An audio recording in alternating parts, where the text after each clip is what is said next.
Hello, ladies and gentlemen. Welcome to episode 42 of the FilmBrony Podcast. I am, of course, Nick Canino, the guy in charge of this, and with me, I have a guest. I have a guest with me who's also the creator of the podcast. So, would you like to introduce yourself? Hi, you pretty much know who I am.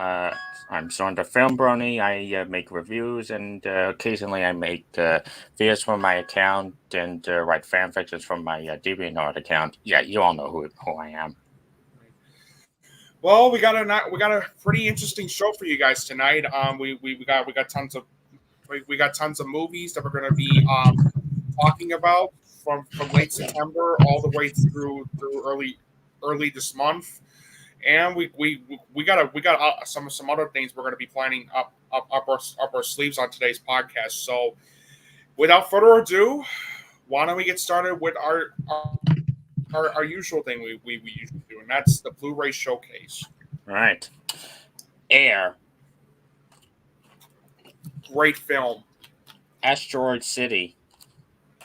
I love that movie. Barbie. Nice. Beaches. Sweet. Cleopatra. That's a good one. The Creed trilogy. And, nice. Oh, hello, Eddie. Welcome to the podcast. And just to remind you, it's actually Friday. Yeah. Diary Scoundrels. That's a good movie. Emma, the 2020 version. That's a great movie. Exorcist 3. Very, very underrated. Fahrenheit 451, the OG version. Right. The Flash. Oh, God. Gran Turismo. Nice. Hamlet, Kenneth Branagh. His best movie, in my opinion. Homefront and End of Watch. It 1 and 2. Nice. John Wick 1 through 4. Awesome. Little Women and Mary Antoinette.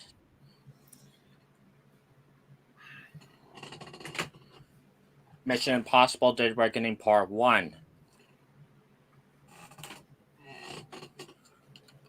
Okja. Nice. Oppenheimer.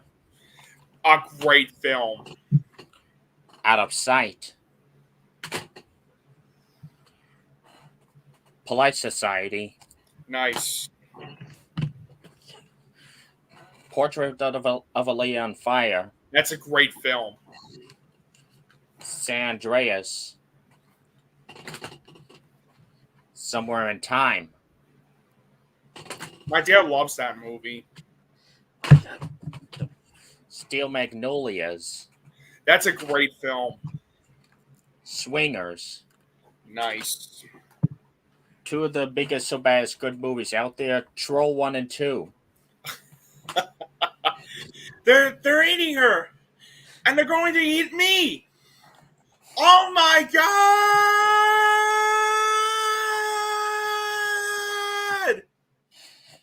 Tusk. Nice. What's up, Doc? Yeah, what's up, Doc? And last but not least, We're the Al Yankovic Story. Nice.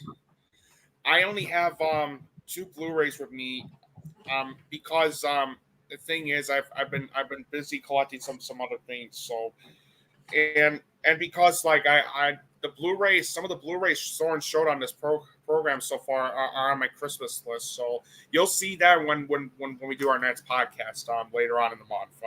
But anyway, the two Blu-rays are 1001, one of my favorite movies of this year. Heard good things about that one. It's great. Teyana Taylor is fantastic in that film. Check it out. And All Quiet on the Western Front, one of the best movies I saw last year. Indeed.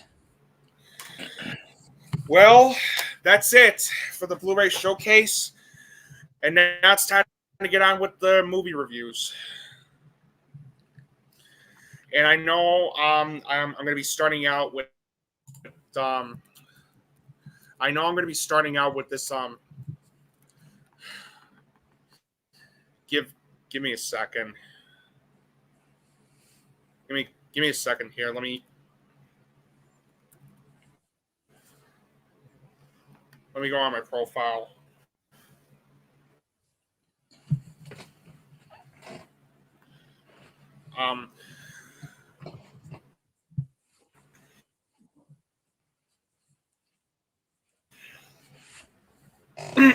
Excuse me.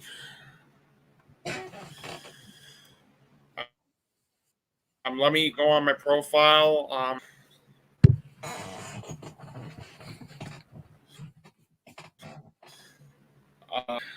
This will only take a second. This will only take a second. Come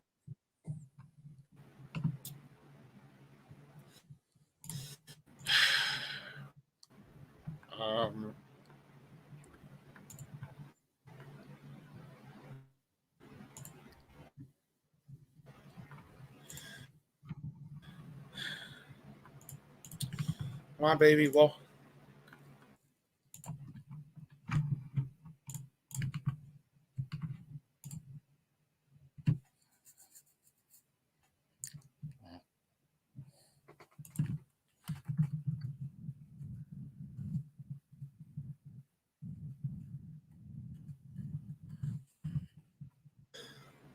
Oh, hear me? Yeah. Hear me? Yeah. Okay. Hello, Jose. Welcome to the podcast. Hold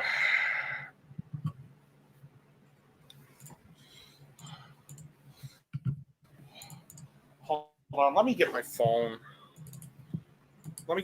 Because I think that'll be a bit easier for me.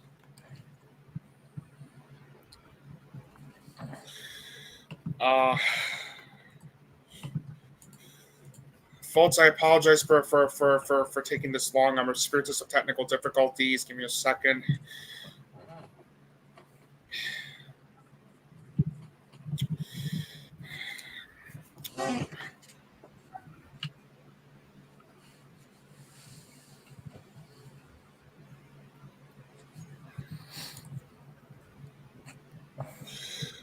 Come on.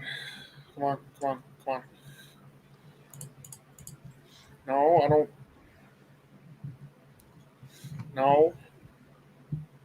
No. There you are.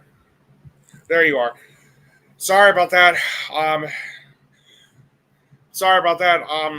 found it. So here it is. The first review we're going to be starting with is Outlaw Johnny Black. It's the new film from the director of Black Dynamite, and we follow Johnny Black, played by Michael Jai White, who, hell-bent on avenging the death of his father, vows to gun down Brett Clayton, played by Chris Browning, and becomes a wanted man in the process while posing as a preacher in the small mining town that's been taken over by a notorious land baron. I like this movie. I overall thought it was a good movie. Michael Jai White does a fantastic job with the way he directed this movie, and his acting is very good. The screenplay I also really liked the screenplay he wrote for the film, since it featured witty and sharp dialogue, great characterization, and themes of religion, forgiveness, and redemption feeling well executed. The rest of the acting was terrific. His acting was terrific, especially given the fact that he was wonderful as Johnny Black, and the rest of the acting from Chris Browning, Anika Nani Rose, Erica Ash, Byron Mins, and even Barry Bostwick also delivered some very good performances in the film as well. The soundtrack was great. The cinematography was excellent. The film also has some very good production values and costume design. And not only did I laugh at 85% of the jokes throughout they threw in the film due to how clever and sharp they felt, but although there's not a lot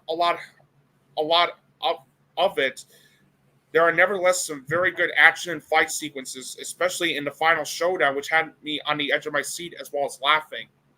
Now, I will say this is not as good as this is not as great as Black Dynamite, since I did feel the story was a bit overstuffed and complicated. Some of the editing choices felt uneven.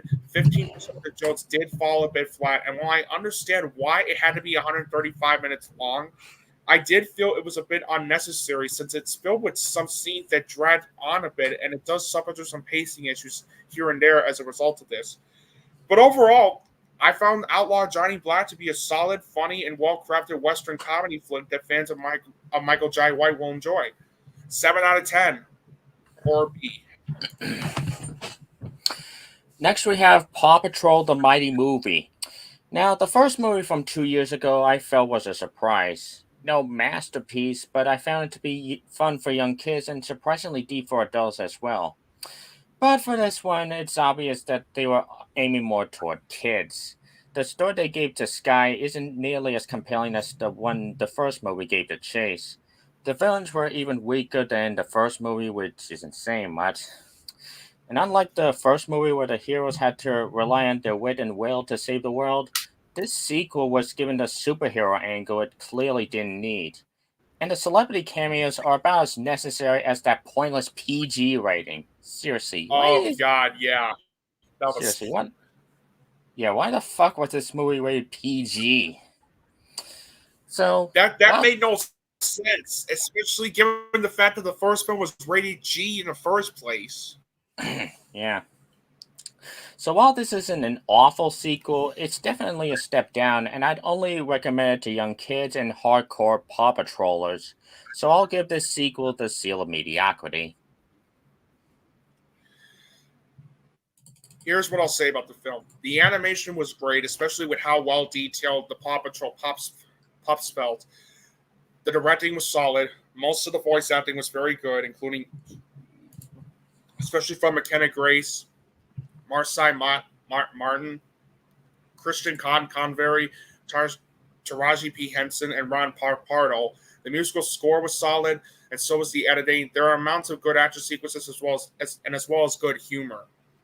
However, I do agree with Søren that it is a bit of a downgrade from the first film, especially since I found the story to be a cliched and formulaic mess, especially with the way the story touches upon the superhero aspects, and its messages feel undercooked as a result of the story being formulaic.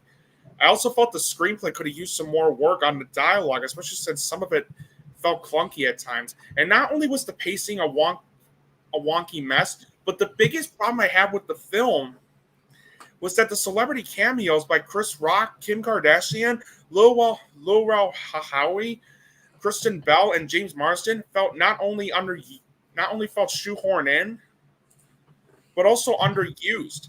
Normally, I wouldn't have a problem with this in animated films, but when you market a movie with whether it's live action or animated that has a well-known celebrity in there, yet the movie doesn't do anything with those celebrities, I'm sorry, but that's just bad marketing.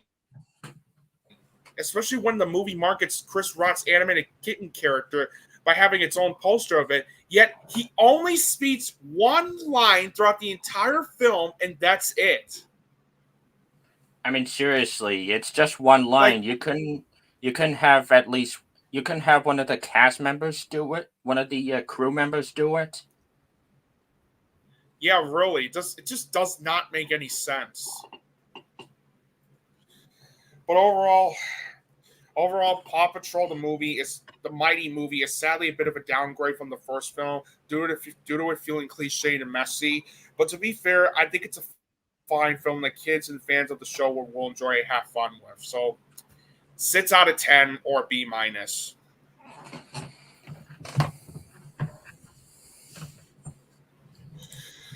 Okay. Okay, I know I have another movie on. Let me Okay, I know I have another movie. Oh yeah, Fair Play. We're doing just fine, Jose. If you're wondering. Doing just fine. Okay, so let me just find Oh, why did I do that? Why did I do that? Why did I do that? Hello? Hello? Where are you? Ah, there you are. Okay. So, next movie I'm going to talk about is Fair Play. It's the new Netflix movie. Okay. That's good to hear, Jose. That's good to hear you're doing good. All right. So, next movie I'm going to talk about is the new Netflix film called Fair Play. And in it, an unexpected promotion at a cutthroat hedge fund pushes a young couple's relationship to the brink, threatening to unravel far more than the recent engagement. I didn't know what to expect going into Fair Play, other than the fact that this was shown earlier this year at the Sundance Film Festival, and Alden Ehrenreich is in it. And I gotta say, this was a nice surprise. The story had me invested throughout due to how well crafted and highly engaging it felt. And not only was the directing terrific, but the screenplay was as well, especially due to how riveting the dialogue felt. The acting was terrific, especially from Phoebe Dive. I don't know if I'm pronouncing the name right, but let me. I don't know if I'm pronouncing the name right, but so I'm just gonna type in a name, and I'm just gonna type in a name and show it. She and Alden Ehrenreich were absolutely terrific in this movie. They both delivered such knockout performances in the film. The musical score was excellent. The cinematography was terrific. The editing was very good. And what I really liked about this movie was how real the tension felt, especially in the third act with its claustrophobic atmosphere. Now, I don't personally think it's one of the best movies of the year, since there were some issues I had with the film. And like, the only issues I had with the film were that the movie does suffer through some pacing issues here and there. It also has its moments of predictability, and I gotta be honest when I say that I wasn't a fan of the way it ended due to how rushed it felt. But otherwise, I really like this movie. Fair Play features some knockout performances by once again Phoebe dive. You get the point. And Alden Ehrenreich, and I found this movie to be a gripping thriller that had me on the edge of my seat throughout. And again, sorry if I mispronounced the last name, but you guys get the point. But yeah, overall, it's a gripping thriller that had me on the edge of my seat, and I give it an 8 out of 10 or B plus. Also, one last thing: don't expect this to be an erotic thriller. Yes, there are some sex in it, but it's not an erotic thriller. It's more of a psychological class. It's more of a claustrophobic psychological thriller. So don't expect it to be an erotic thriller. Don't expect Fair Play to be an erotic thriller, because it's not.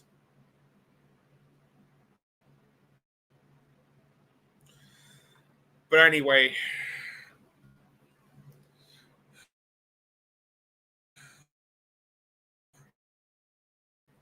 I know I'm not done yet, since there's still.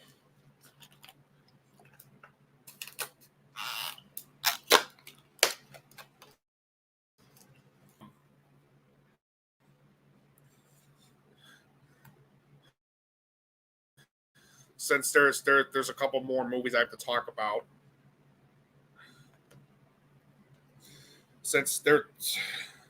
But I know I'm not done yet, since there's a couple more movies from early October that I got to talk about.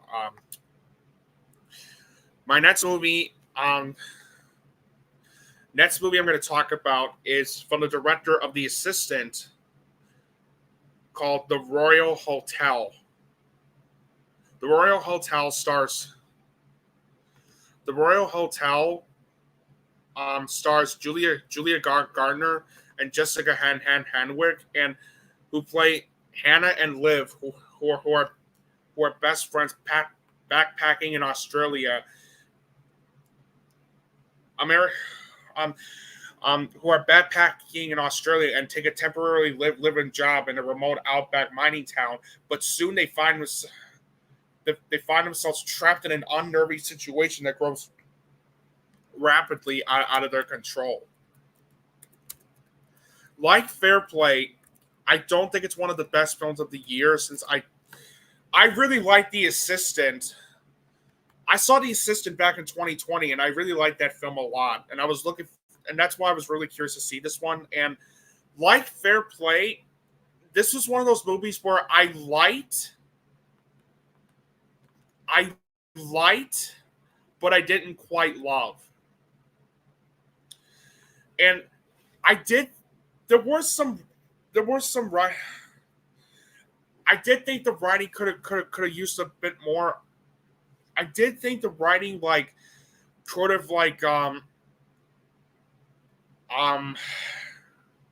could have used some more work on the dialogue. And there are some pacing issues that the film suffers through as well.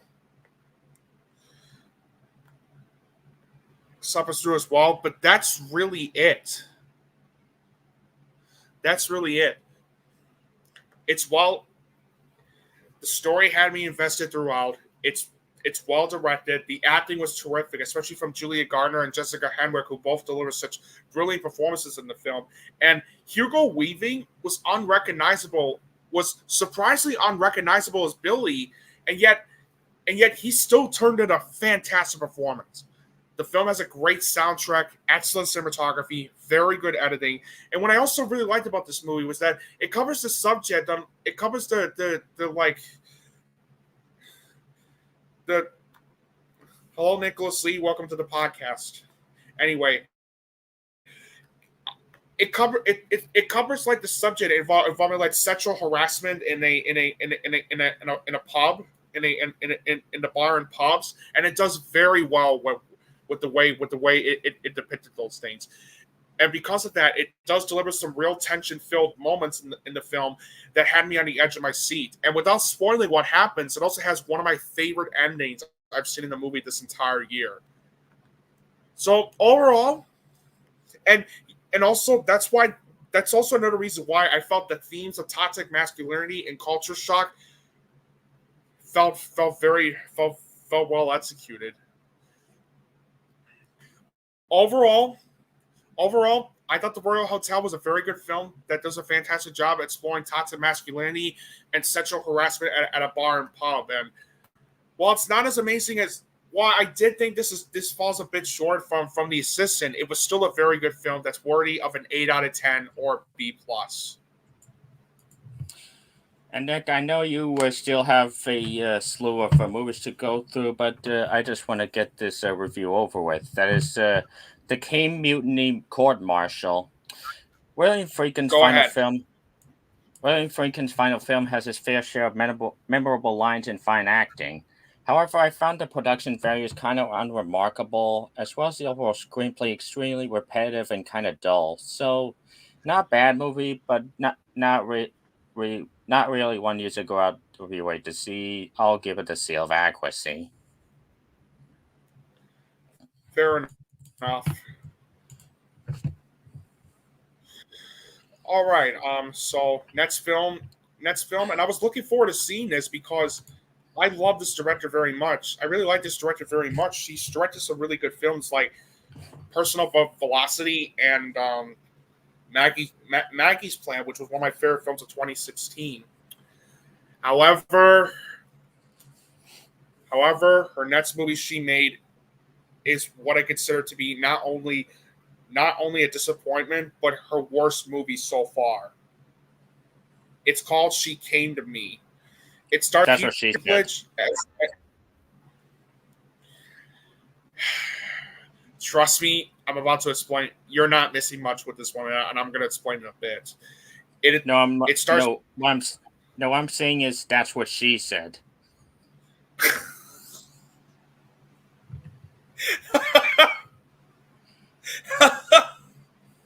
Okay. I get it. Let me rephrase what I just said. Anyway, She Came to Me stars Peter Dinklage as a composer who is creatively blocked and unable to finish the score for his big comeback opera, and at the behest of his wife, Patricia, played by Anne Hathaway, who's formerly his therapist, he sets out in search of inspiration and finds much more than he bargained for. this had a lot of potential to be really good. This had a lot of potential to be a good movie. Unfortunately, this is one of those times. This is one of those times where I could not even begin to describe what the hell I just even watched. Now, here's what I'll say about the film. It's well acted, especially from Peter Dinklage, Anne Hathaway, and Marissa Tomei. The soundtrack was very good, and the film has excellent cinematography as well. Unfortunately, the rest of the movie is a convoluted mess. From its story, especially since it's filled with subplots that either feel rushed or go nowhere, the directing was a muddled mess. And not only was Rebecca Miller's directing a muddled mess, but the screenplay that she wrote for the film was also an overwritten mess, not just due to its clunky dialogue and characters that feel paper thin and one-dimensional, but the tone was also an inconsistent mess to the point where it can't even decide if it wants to be a romance, a comedy, or a drama. And the themes of perseverance, the transformational power of love in its different forms, and the value of coming together to support something that matters, sadly feels undercooked. The editing was all over the place. The pacing was an uneven mess. It's filled with cliches that you've seen in other films before, as well as done better. And the ending not only felt rushed, but also underwhelming. Overall, She Came to Me is one of the flimsiest and most frustratingly contrived and convoluted rom-com films I've seen in quite some time, and easily Rebecca Miller's worst movie to date. And one last thing, when I say the story is convoluted, I mean it. Like, when I say the story's a convoluted mess, I really mean it, because at one point we're focusing on like the character, the main character who's trying to finish, who's like struggling to finish like the score for his comeback album, but then all of a sudden we get another subplot involving like him having an affair with this is going to contain some spoilers, by the way, so that's your warning. Here we go. And then there's the other subplot involving him having an affair with a tugboat captain named Katrina, played by Marissa Tomei, and the other one involving this one daughter trying to finish a school project, and then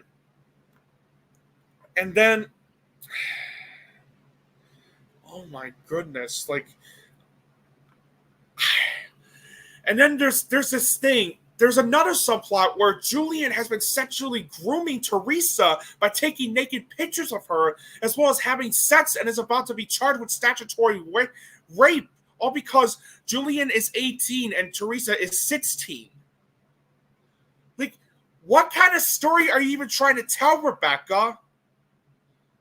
First you made the opera the main story of the film, then you made it about Peter Dinklage's character having an affair with the tug captain, and now you make another subplot involving Julian being charged with statutory rape. Did the movie all of a sudden lose itself with its story? Like, what? You know, as much as I love independent movies, there's one thing in independent films I do not like. And it's when there are films that come across as artsy-fartsy and self-indulgent. And sadly, She Came to Me is one of those films. Yeah, 3 out of 10. Or D+. This was not good at all. Not good. Rebecca Miller, I love you. Rebecca Miller, I love you, but I'm sorry. This was not good at all.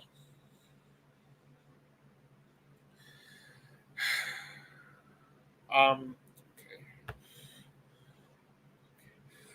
Let's see. I have another movie review before. I have another movie I'm going to talk about before Søren and I talk about this movie. And this next movie I'm about to talk about is called Foe. Now, For those of you who don't know what faux is, for those of you who don't know what faux is about. Faux is based on the 2018 novel the same name, and we follow a married couple named Hen and Junior, both played by Saoirse Ronan and Paul Mescal, whose quiet life is thrown into turmoil when an uninvited stranger, played by Aaron Pierre, arrives at their farm and informs the husband that he will be sent to a large space station and his wife will be left in the company of a robot. Now, when I saw the trailer for it, at the showing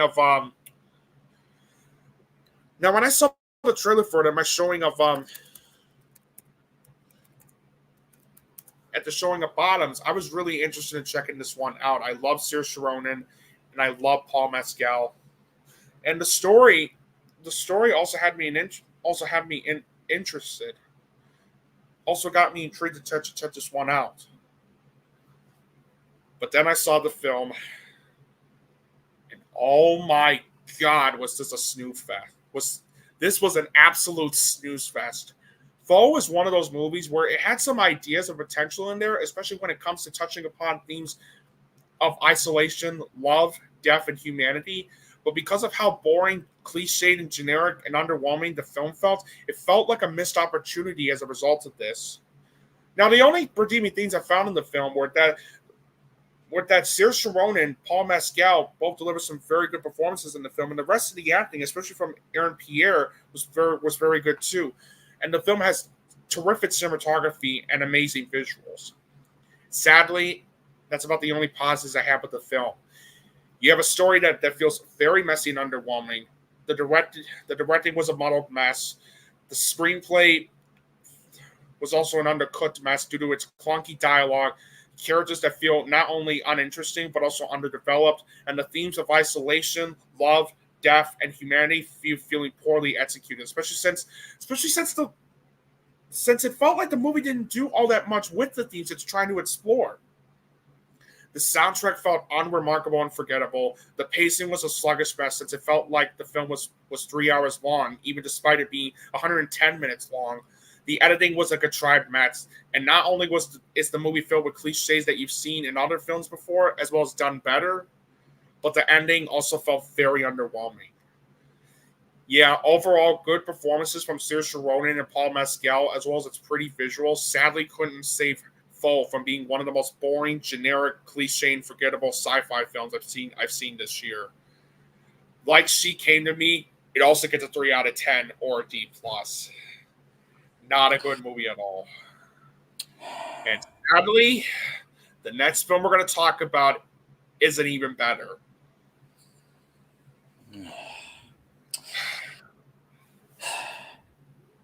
Dick's the Musical. I'll be honest. When I first heard of a movie with this kind of title, I knew it would be really something. And after watching it, it truly is something. Something awful, that is. This movie is essentially a take on The Parent Trap, where the identical twins suddenly meet and decide to bring their respective parents back. But the problem is that the characters are beyond insufferable. While Nathan Lane is at least trying as a father, the two main characters are really annoying, but they're nothing compared to... Oh, don't even get me started on the two main characters. Yeah, but they're nothing compared to Megan the Stallion as the irritating boss, and Megan... Oh my God! And Megan Mullally as the senile old mom, because get it, she's old and senile, and thus has this running joke that her vagina fell off and suddenly comes to life and saves the day at the end. Talk about the world's worst Chekhov's gun in movie history. And while the songs have nice instrumentals and choreography, they're ruined due to lyrics that try too hard to be shocking for the sake of being shocking. Especially with that ending. Oh my God! You know what? I'm gonna have to spoil that ending when I talk about it. Let's just say that ending made Exorcist Believer look like Avengers Endgame. So in the end, while I do admire the filmmakers trying something new with both the comedy genre and the musical genre, is ultimately too vulgar and juvenile for me to even recommend, as it's clear that just like films like Sausage Party and Strays, it's shocking for the sake of shocking. So, to quote Roger Ebert, I guess I'm gonna have to give this a seal of rage, but at the same time with a footnote. I admire what they did, and I hate it. Yeah, really. I'll say this: the only positives I have with the film is that Nathan Lane does give out a very good performance. Um, oh God, oh God, let's listen to this. Yeah, I remember that. Jose put this out. I remember that. Oh my God, I saw a clip of that, and I'm just like, why? Why? Okay, Nathan Lane does give out a very good performance, and the film has excellent cinematography and excellent production values and excellent production and costume design as well. But I sadly cannot say for the rest. And I'll say this: the musical score, the score is good too. Okay, there were maybe like one or two songs featuring Nathan Lane that I actually that I actually found decent, but that's it. The biggest problem with this movie is that it's shocking and offensive for the sake of it. It's shocking, vulgar. It's shocking and vulgar for the sake of being for the sake of it. The jokes fall very flat as a result of this. I only laughed one time throughout the entire movie, and I'm gonna have to give it when I say the flying vagina was the only thing that made me laugh hysterically. I don't know why, but it just did. It made me laugh hysterically because at least they were paying it off for something. At least it felt like they paid off something. The rest of the musical score was terrible. The rest of the musical numbers were absolutely atrocious, especially Megan Thee Stallion's song. What the fuck were they thinking with that? The rest of the acting was terrible. Originally, I did like Megan Mullally at first, but you know what? The more I thought about her performance, I'm like, yeah, her performance was pretty annoying. But that's nothing compared to Aaron Jackson and Josh Sharp. These two actors are give out some of the most obnoxious performances I've seen this entire year, and there's no chemistry. There's no chemistry between these two actors whatsoever, especially given how these characters are so unlikable and dickish for the sake of it. You don't even and they're also one-dimensional as well. Like the movie doesn't even take its time to develop more involving its two leads other than they're twins. They're fucking identical twins.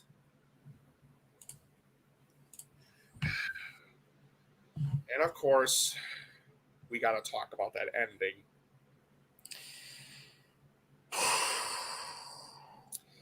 I'm not kidding when I say what was in that ending.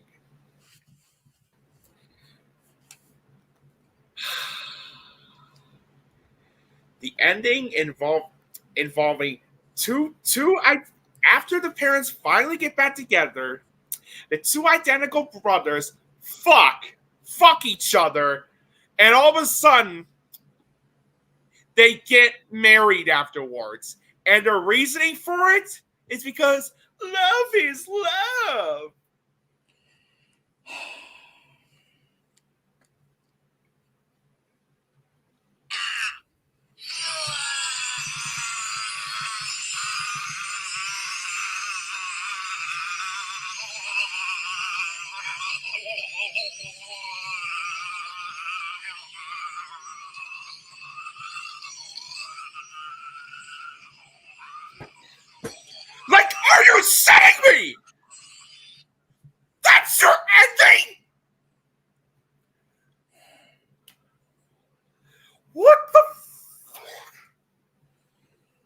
my God.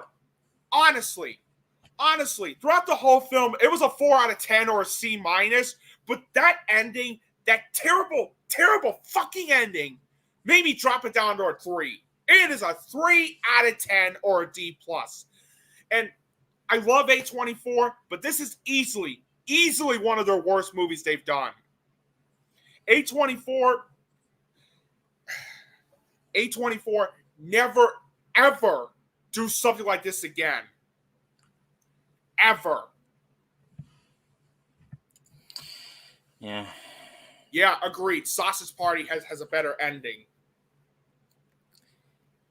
Okay, I'll give you that. Anyways, next up we have Strange Way of Life. This is pretty much Pedro Almodovar's answer to Brokeback Mountain, but it ultimately feels like a cheap version of it. Despite some fine production value, cinematography, and music, Pedro Pascal and Ethan Hawke, with his Batman impression, have little to no chemistry, and the story is practically non-existent. I can see why this was so quietly released, as I'll give this short film the seal of mediocrity. Next movie I'm going to talk about is another Netflix film called Nyad.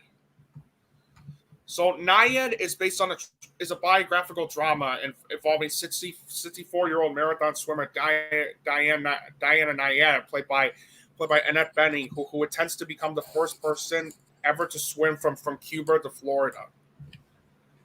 I like this movie overall. It was well acted, especially from Jodie Foster and Annette Bening. Annette Bening was wonderful. Excuse me. Annette Bening was wonderful as Diana Nyad. This is one of the best performances I've seen from an actress this year. And Jodie Foster was also brilliant in this movie as well. It's very well directed. The story had me invested through it. The story had me invested throughout, especially with the story felt engaging. The soundtrack was great. The cinematography was terrific, and it also has a solid ending as well, very solid ending. However, I did think the writing could have been a lot sharper with its dialogue. There were some editing choices that really felt off. There were some wonky. The editing felt choppy and felt choppy at times. It also suffers through some pacing issues here and there, and it just goes for the. And the movie does have its share of cliches that you've seen in other films before as well. But overall, I thought Nyad was a solid film that's worth checking out just for Jodie Foster, just for Annette Bening's wonderful performance, as well as Jodie Foster's excellent performance as well. So 7 out of 10 or B. Next, we have The Killer. David Fincher's latest film follows Michael Fassbender as he travels the world to assassinate the various people who wronged him. He gives one of his very best performances in both his physical presence and narration as he tells us what he's thinking, while also exploring the elaborate ways he finds these people and narrowly gets away. The cinematography, music, pacing, and editing are all tight and suspenseful, and is contender for one of the best films of the year. I'll give The Killer the seal of cinema. I really like The Killer a lot, but I don't think it's one of David Fincher's best movies. But I have to admit, I don't think it's one of David Fincher's best movies, and the reason is because there were some moments throughout the film where the movie does suffer through a couple pacing issues here and there, and usually most of David Fincher's movies are brilliantly paced throughout, including his last film, Mank. However, this is the first time since either Alien 3 or The Game where I did feel some pacing issues the film suffers through. And I will be honest when I say this, I did not like the ending. I get why they decided to end it there, but I thought maybe it would be better if, I don't want to spoil what happens, but I get why it was there. I get why they did this. It just felt incomplete to me. Like there was no like other conclusion. But despite that, this is one of the better movies I've seen this year. The story felt well structured. The writing was great. David Fincher's directing was fantastic. The acting was terrific, including Michael Fassbender, who steals the entire show. Seriously, what a performance he gave out. Trent Reznor and Atticus Ross's musical score was fantastic. The cinematography was terrific. The editing was brilliant. And there was some real tension that the movie has throughout that had me on the edge of my seat. Overall, while it's not quite one of my favorites from David Fincher, I nevertheless found The Killer to be powerful, gripping, intriguing, and one of the better movies I've seen in 2023. 9 out of 10 or an A-. Next, Anatomy of a Fall.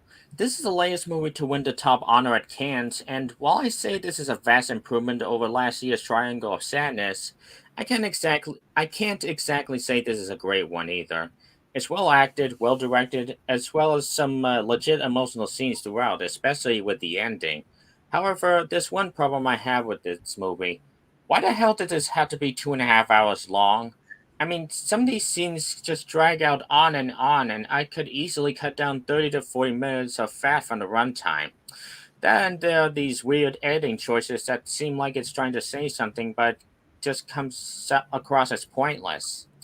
So while this is a decent courtroom drama, it's not really one I'd really see again. I'll give it the seal of accuracy.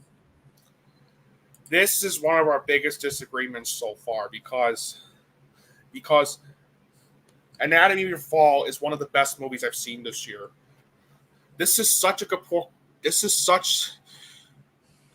Anatomy of a Fall is one of the best and most compelling and riveting courtroom dramas I've ever seen. From scene one all the way through the end of its 150-minute runtime, I was so invested and riveted with what I saw.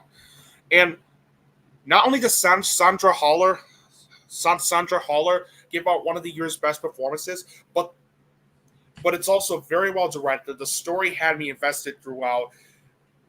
The actor that played the disabled kid was wonderful. One of the best breakthrough performances of the year. And you know the movie is fantastic when even the dog gives out one of the best performances of the year as well. The cinematography was terrific. The musical score was fantastic. It's very well edited. It's brilliantly paced throughout. Not once did I feel bored throughout the entire film. And what I also loved about this movie was that although the ending does conclude the film, it also challenges its viewers to answer this question. Did she murder her husband or no? And I don't want to talk about this movie without getting. I don't want to talk about my opinion on it without since it is involving spoilers. But once you see the movie, you'll probably see where I'm coming from with this. But yeah, I really love this movie. Honestly, it's not hard to see why this won the Palme d'Or. And I think it absolutely deserves it.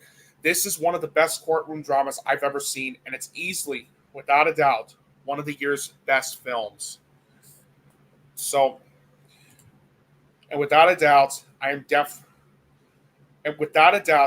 definitely giving Anatomy of a Fall, for the first time since Killers of the Flower Moon. Oh wait, sorry. But without a doubt, I'm definitely going to give Anatomy of a Fall a 10 out of 10 or an A+. Well done, Justine Triet. Next is a movie I just finished earlier today, Priscilla. Following last year's Elvis biopic with Austin Butler, this movie dares to go deeper into his relationship with his wife, and it mostly succeeded, mostly thanks to the performances of Jacob Elordi and Kaylee Spaney. It's well directed, well shot, and makes you feel for the title character as she goes through the dramas of her life. However, I felt the movie was a bit slow at times, and ironically, I felt the third act with them getting married, having a kid, and later divorcing kind of rushed. And we don't even get to see a showcase of Elvis's untimely death and Priscilla's reaction to it. So while this isn't any masterpiece by any means, I still recommend this as a companion piece to the aforementioned Baz Luhrmann film, and I'll give it the seal of approval. I really love I love Priscilla. It will not be for everyone, since Sofia Coppola's films are a required taste, but I thought this was a powerful and poignant biopic on Priscilla Presley and what she meant to Elvis. However, I do think it's unfair that people are comparing this to Elvis, to last year's Elvis, since they're two different movies told in two different perspectives. And like Elvis, it's not a 10 out of 10 or an A plus because there was one issue I had with the film. There were some editing choices that not only came across as a bit uneven, but also very, very rushed. Despite that, though, I really love this movie, and Callie Spaney delivers one of the year's best performances as Priscilla Presley. This was this was a great film, and this is also one of those movies where you feel like you are there, and you feel like you're in the maid lead shoes with the way it covers isolation and toxic relationships. I really love this movie. Oh yeah, and Jacob Elordi was wonderful as Elvis Presley. In fact, I would argue that I would argue he gives out a better performance as Elvis Presley than last year with Austin Butler in Elvis, and I love that, film. Yeah, I love this movie. I love this movie. It's heading on my best of 2023 list, and I'm going to give it a 9.5 out of 10 or an A. All right, so I know I have another film I have to talk about next. Let me see. I know I have another film I have to talk about next. So let's see. Oh yeah, the Marsh King's daughter. In fact, actually, the next three movies I'm about to mention are the ones I saw myself. So next up is the King's Daughter. It stars Daisy Ridley and it's based on the book. It's based on the book of the same name, and what this movie is about is give me a moment. Okay. So the Marsh King's Daughter is basically about her father who breaks out of prison and a young mother who must confront her long buried past of being the child of a kidnapper and the girl he held captive. Convinced that he intends to take her daughters, she sets out to find and kill him herself. This was really boring.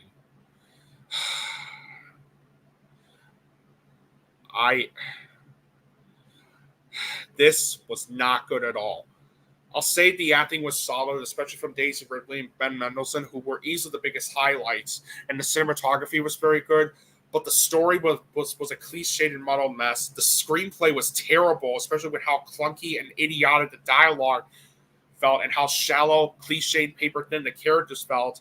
The directing was a flat-out muddled mess. The musical score felt unremarkable. The editing was all over the place. The pacing was a sluggish mess. It's filled with cliches that you've seen in other films before. And even as a thriller, the tension and intrigue felt non-existent. Yeah, overall, despite Daisy Ridley and Ben Mendelsohn turning in solid performances, the Marsh King's Daughter is one of the most cliched, boring, and forgettable thrillers I've seen this entire year, especially since this is one of those movies where it feels like a made-for-TV Lifetime channel rather than a theatrical film.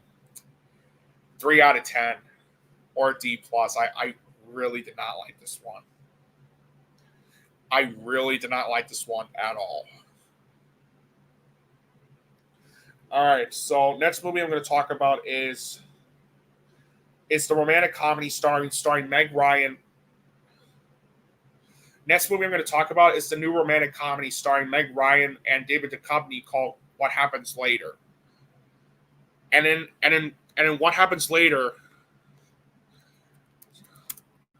we follow ex-lovers Willa and Bill, whom After being snowed in at a regional airport overnight, they realize they're still attracted to each other, but also still equally annoyed with each other. As they unpack the riddle of their mutual past and compare their lives to the dreams they once shared, they begin to wonder if their reunion is a mere coincidence or something more enchanted. This movie was not that great. This movie was not that great, honestly. I mean, the acting was very good, especially from Meg Ryan and David Duchovny, who delivered some very good performances and chemistry in the film. The musical score was solid. It has great cinematography, and the film has a couple funny moments here and there. But the story tries a bit too hard to be like When Harry Met Sally, mixed with Sleepless in Seattle, and Steven Spielberg's The Terminal, and it ends up being nothing more than an inconsistent mess. The writing was also a mess too, especially with characters feeling cliched and paper thin, and the dialogue feeling clunky as hell. The directing was all over the place. 85% of the humor falls flat. It's filled with cliches that you've seen in other films before. The ending felt underwhelming, and the editing was. And not only was the pacing a wonky mess, but the editing was also a choppy mess as well. And what also bothered me about this movie is that that the airport announcer is like announcing a lot of the things that either Meg Ryan or David Duchovny's characters say afterwards, and it's supposed to be like a magic airport, and I'm just like, is the airport announcer seriously trying to hold these two hostage, or are they?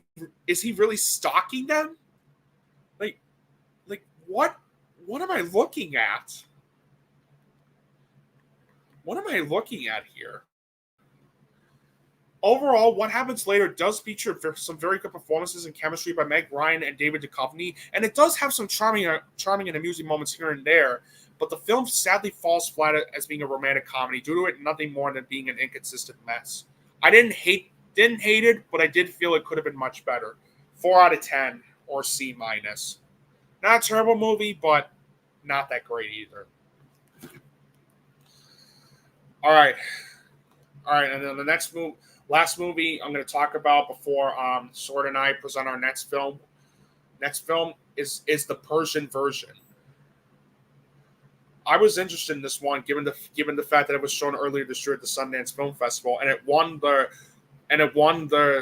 screenwriting award there as well as the audience award. And basically, the Persian version follows Layla, an Iranian-American woman who strives to find balance and embrace her opposing cultures.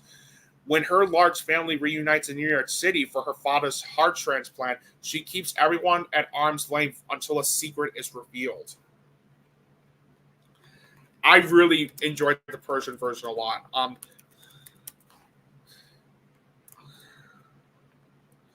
I really enjoyed the Persian version a lot. I think it's a really good film. It was a film I really enjoyed throughout. Crap. So what I thought about the Persian version, folks, I do apologize. My internet has been acting up lately, and it's just been frustrating. It's just been very frustrating. Give me a second.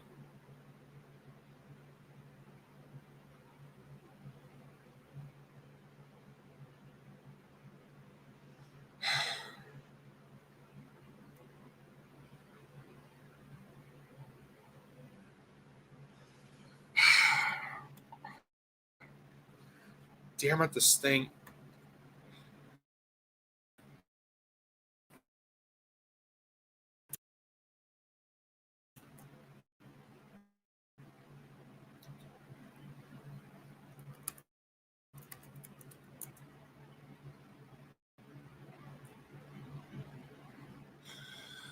Hold on.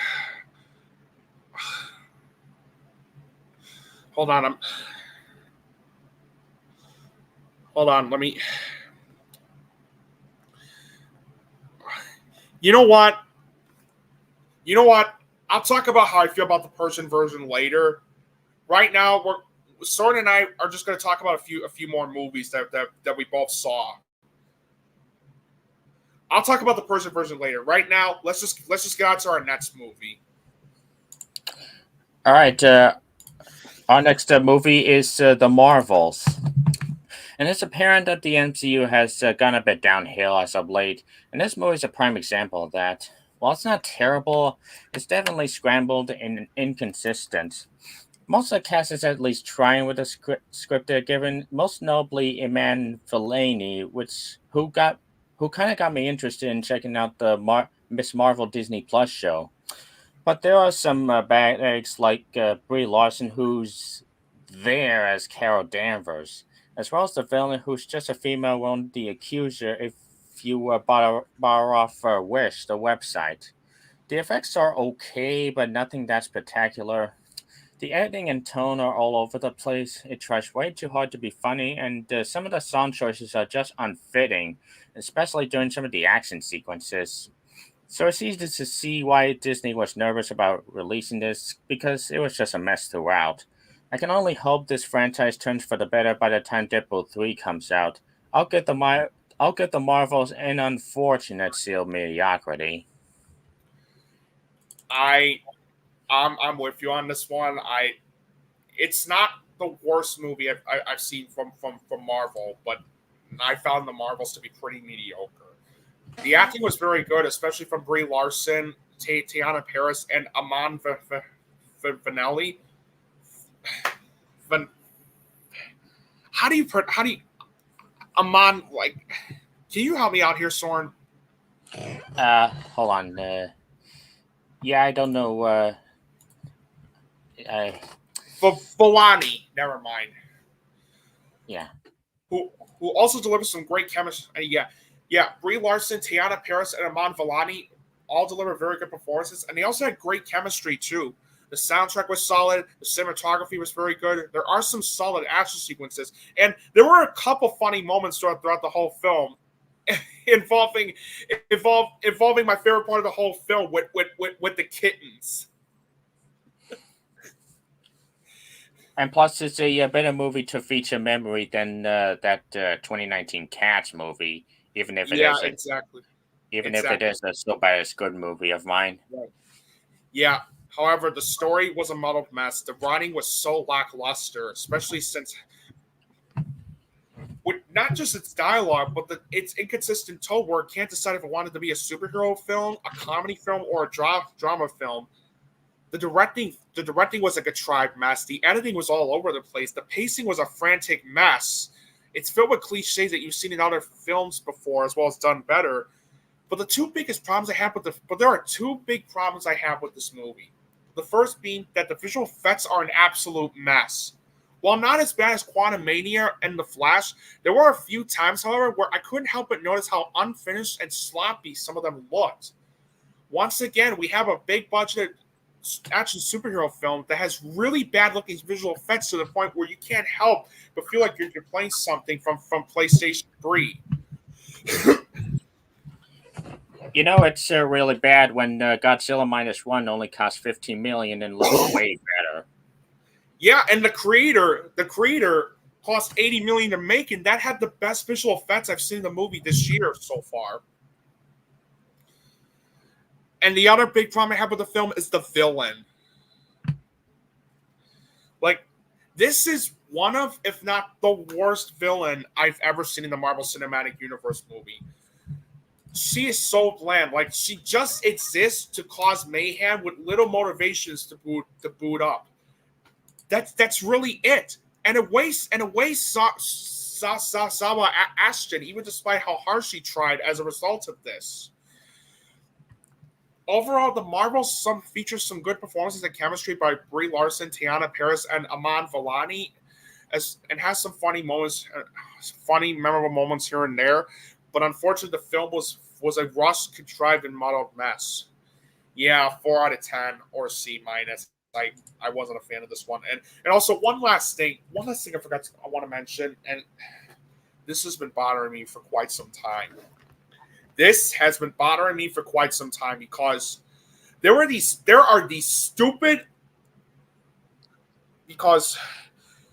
because my God, this is Ghostbusters 2016 all over again.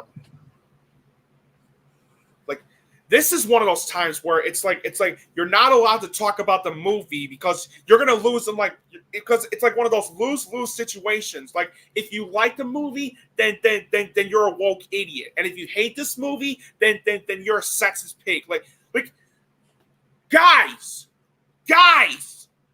it's only a movie. Can we please stop it with this shit?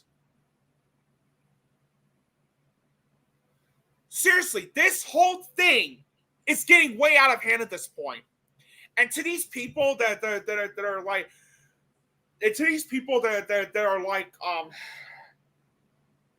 doing this type of shit, you are the reason why film enthusiasm is not only dead, but why film is no longer fun to talk about. Like, for goodness sake, yeah, I didn't like the Marvels, but it wasn't because it was, but it's not because it was an all-female cast. It was because the story just wasn't that interesting. It was because the story was just underwhelming. So, are you saying I'm not allowed to like? Are you saying that I'm not allowed to not like the movie just because I felt there was something that there were a lot of things I didn't like about the movie? Are you kidding me? What are your thoughts on this, Søren? You pretty much said everything. Yeah. Guys, please remember at the end of the day, people have different opinions, and you need to realize this at the end of the day. People have different opinions, and it's okay to disagree with them, but it's not okay to bash them. And to those idiots that do so, you are the reason why film is no longer fun to talk about. You ought to be ashamed of yourself. It's just a fucking movie, man. Yeah, I didn't like the movie, but come on. Come on. It's just a movie.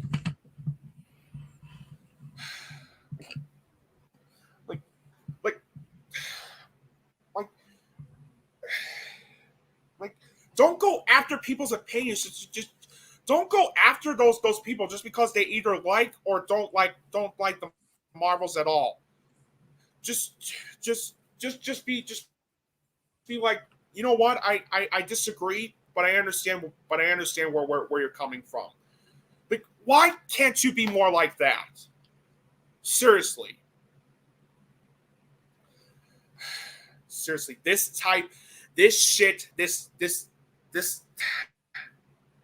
seriously, this shit involving attacking other people and either calling them sexist, woke, a woke idiot, or other things. This shit needs to stop. This needs to stop.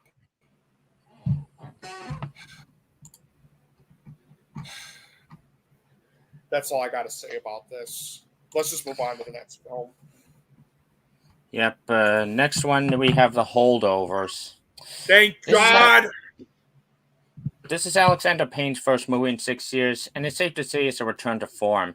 This is essentially if The Breakfast Club was a Christmas movie. Yeah. As we see Paul Giamatti as a college teacher who has to stand a bunch of students during winter break, and even develops a connection with a particular student who's facing personal problems of his own.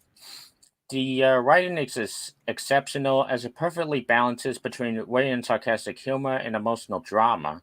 But what really sells it are the performances, especially Giamatti and newcomer Dominic Sessa. It also sets the right mood given the setting around Christmas time, giving you the warm feeling you would probably seek in a movie like this. So with a terrific cast and stellar writing, it's safe to say we got a new Christmas classic in our hands, which I'm giving the seal of cinema.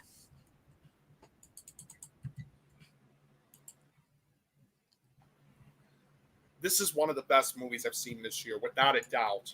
The Holdovers. I saw this twice. I saw this movie twice. One when it premiered at the Chicago Film Festival, and another one when it recently came out. And let me tell you, The Holdovers is one of the best movies I've seen this year.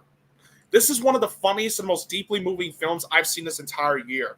Paul Giamatti and Davine Joy Randolph both deliver such wonderful performances, and they are seriously deserving of some Oscar nominations for Best Actor and Best Supporting Actress at next year's Oscars.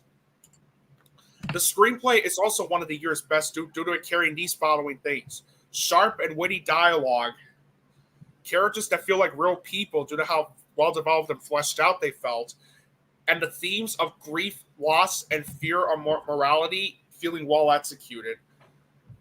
Alexander Payne's directing was terrific. The story felt well structured, well crafted, and highly engaging. The soundtrack and cinematography are both terrific. The editing was excellent. It's very well paced throughout.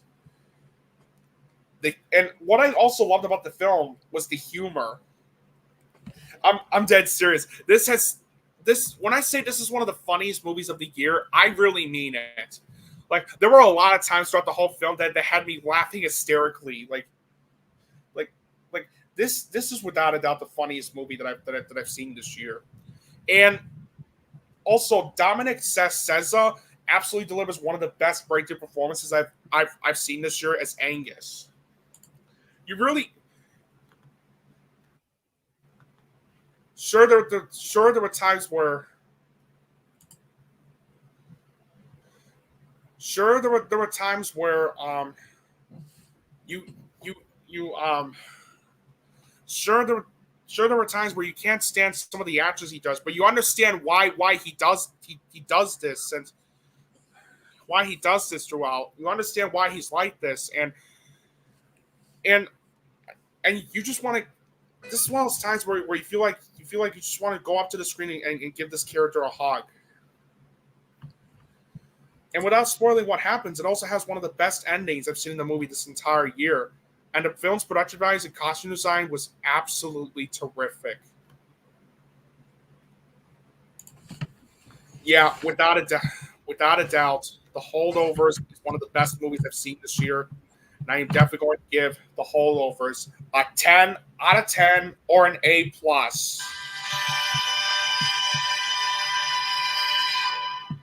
Well done, Alexander Payne.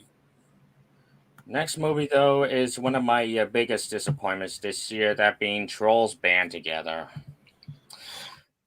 Now, the first movie was a big surprise back in 2016. Sure, it was silly and cutesy, but I felt it had the right balance between kid-friendly visuals with some surprising drama, along with a colorful soundtrack.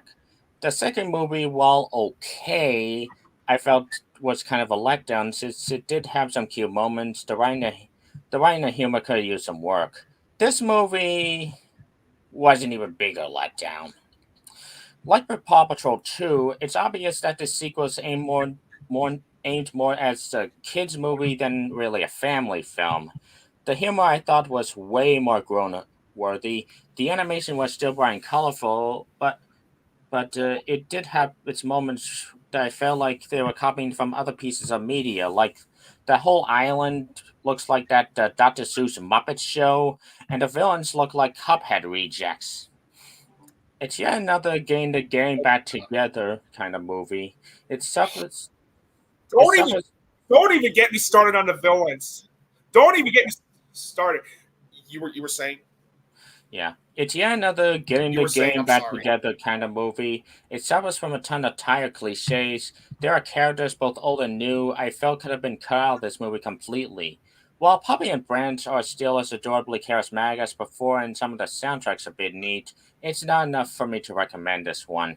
And I'm sadly gonna have to give Trolls Band Together the seal of mediocrity, and I can only hope that Kung Fu Panda 4 turns things around toward DreamWorks next year. To me, this is the worst animated film of the year.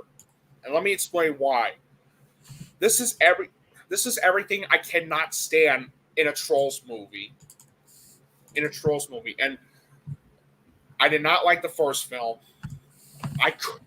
I recently saw the second film to prepare myself for this, and if I remade the worst films of 2020 list, Trolls World Tour would definitely be on there. But you were saying sorry. Yeah, I recently had updated my worst of 2020 list myself. But let me tell you, Trolls Band Together is. I think this is the worst of these movies. It is one of the most idiotic and obnoxious movies I've seen this entire year. It's bad when the only redeeming thing in the film is the colorful animation. Like, the animation is first rate.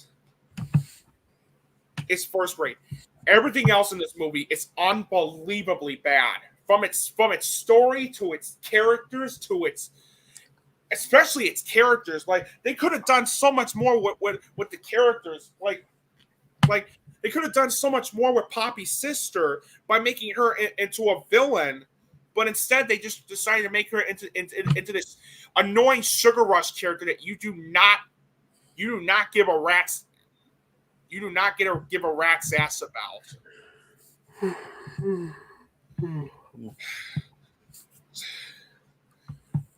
And I'll be honest when I say this: the voice acting is not good. It felt like Anna Kendrick and Justin Timberlake didn't even try at all. And same thing with the other voice actors. And don't even get me started on the villains, by the way, especially when one of them is voiced by Amy Schumer.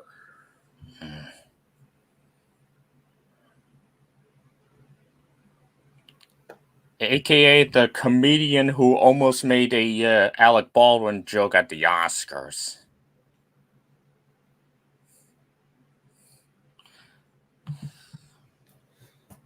Fuck you, Amy.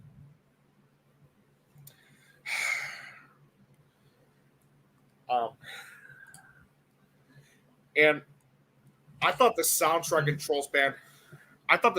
Trolls World Tour was bad, especially with some idiotic cover versions of the well-known songs. This is even worse because guess what they relied on? Auto-tune! Yep, they relied on auto-tune! Kill me. Where basically the characters are going like, oh, okay, maybe not like that, but basically it's like imagine if this review is like this throughout the entire podcast. Imagine if me singing throughout the podcast is in auto tune is annoying. Are you annoyed yet? Yeah, I'm sure you are. That's literally the entire soundtrack. It's just an auto tune mess. Oh my god, garbage, man. The editing was atrocious. The pacing was a wonky mess, and the movie it's very predictable since you could already tell that the NSYNC band, you could already tell that these NSYNC wannabes want to get back together. How ironic, because all four of them are voiced by the NSYNC members. How ironic. And it tries to cover its message involving family, but here's the problem. Not only was it poorly handled, but there were other films that handled this message better. The Mitchells versus the Machines.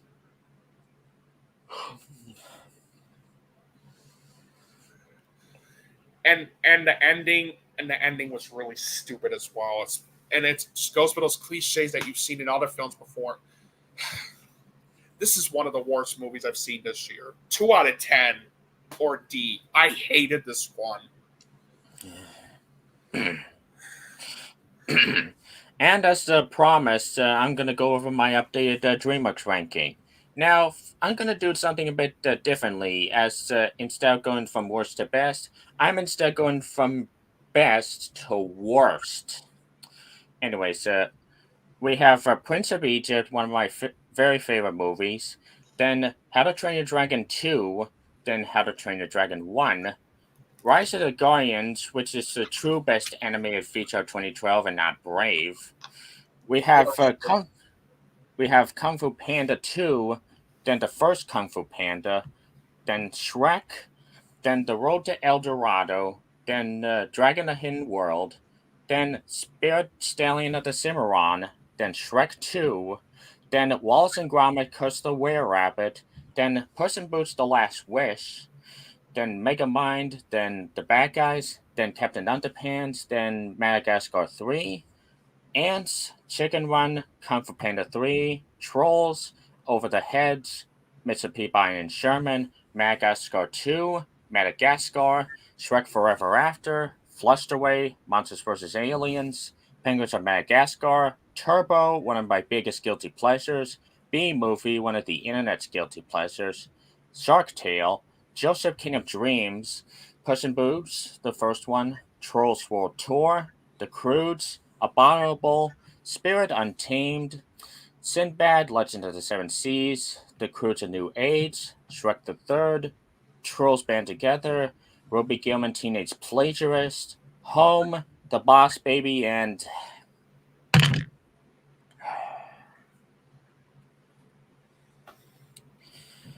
I already know what the worst is. Yep, The Boss Baby Family Business, the movie that is the epitome of everything wrong with animated movies today. To quote Roger Ebert, I hated this movie. Hated this movie. Hated it. Hated every stupid fake audience insulting moment of it. Hated the sensibility that thought anyone would like it. Hated the implied insult to the audience by his belief that anyone would be entertained by it. It was so bad, man. It was so bad. I also consider it their worst. And yes, Jose, I did see the trailer for Kung Fu Panda 4, and it looks pretty good. It looks good. I didn't see the trailer for it yet, so I can't comment, but I'm really hoping this is the return to form for Dreamworks. Yeah. Because, Jesus Christ. I mean, they were last year they made one of the biggest surprises of that year, Puss in Boots: The Last Wish. What are they doing? DreamWorks, you ought to know better than this. You seriously ought to know better than to make a movie where you're basically. I don't care if the Trolls movies or the series are making money. Give us something that we would like to see.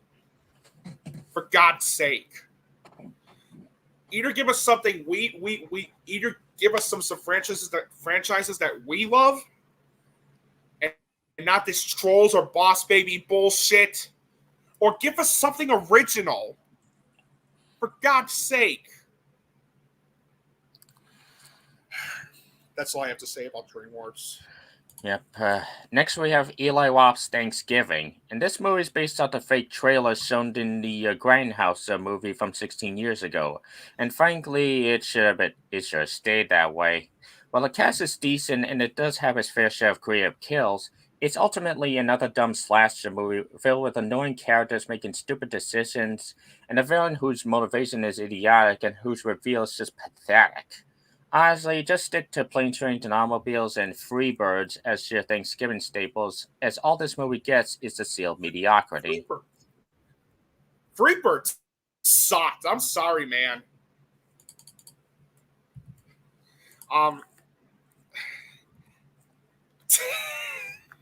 The shit ass baby ass. But Nick, you don't understand. Really... Freebirds is the movie where they go back in time to the first Thanksgiving, where you get the idea. Yeah, such a stupid idea. It was a stupid idea from the start. Hold on, let me. Yeah, I did not like Thanksgiving whatsoever. I did not like Thanksgiving whatsoever. In fact, this is my pick for the most overrated movie that I've seen this entire year so far. The acting is fine.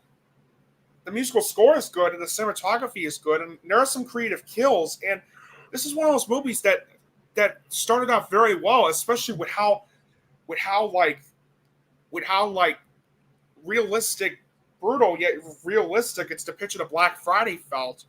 And the film has really good practical effects as well. But the story, but I hated how the writing relied on characters making dumb decisions for the sake of it, for the sake of the plot. And also, I hate how a lot of the characters throughout are just unlikable for the sake of it. It also has some really shitty dialogue as well, which I absolutely hated as well. Oh my god. The story was a muddled mess. The directing was terrible. The editing was an uneven mess. It suffers through a lot of pacing issues here and there. It's filled with cliches that you've seen in other films before. And oh, by the way, and the twist was so predictable. It was so predictable. I don't want to spoil what happens, but once you see the film, you'll know what I'm talking about.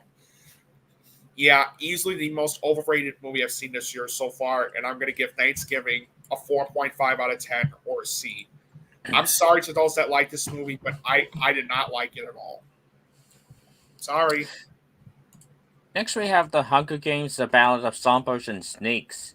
This movie dares to tell how President Snow became the tyrant you've seen in the previous movies. I will say there's some pacing issues, especially in the third act, which can get a bit convoluted. Regardless, it's well acted, especially from Viola Davis, Peter Dinklage, and the main character. The production values, action, and music also suck you back into the world of Pan Am. I'd say this is a worthy predecessor to a solid series, which I'd recommend to both hardcore fans and common moviegoers. I'll give Songbirds and Snakes the seal of approval. It was okay. To me, I wasn't a fan of this one. Um, to me, I wasn't a fan of this one whatsoever. Yes, the acting was very good, especially from. Let me look this.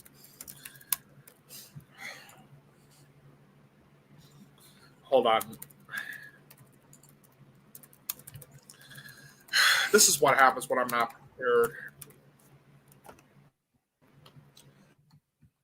This is what happens when I feel rushed and I'm not prepared. Um,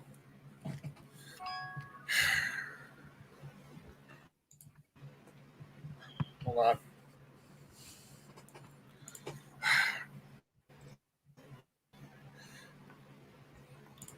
Um, let's see. All right, so yeah, the movie is all right.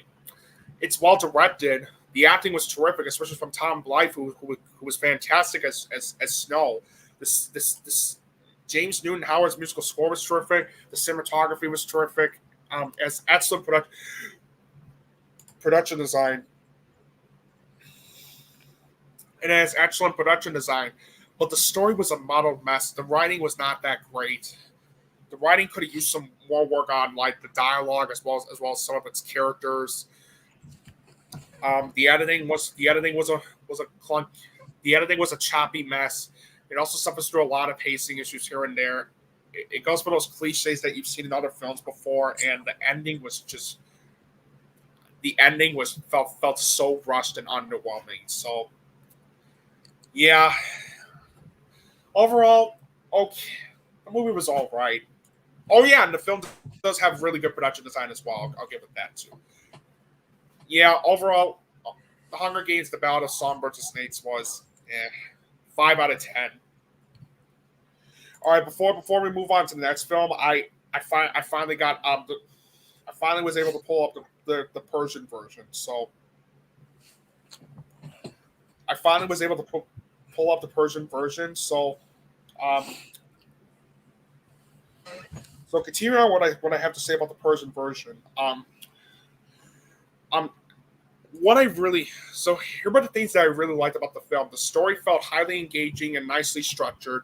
The screenplay was very good due to its witty dialogue, characters that feel like real people, its comedic and dramatic tones feeling nicely balanced, and the themes of family and the sense of belonging feeling well executed. It's well directed. The acting was terrific, especially from Layla Mohammadi, who gives off such a riveting break of performance as Layla. The soundtrack was great. The cinematography was terrific. The movie also has its share of good humor sprinkled into the midst, and I found the ending to be very moving. Now, as far as issues go, the film does suffer through a couple pacing issues here and there, and there were some editing choices that did come across as being a bit uneven at times.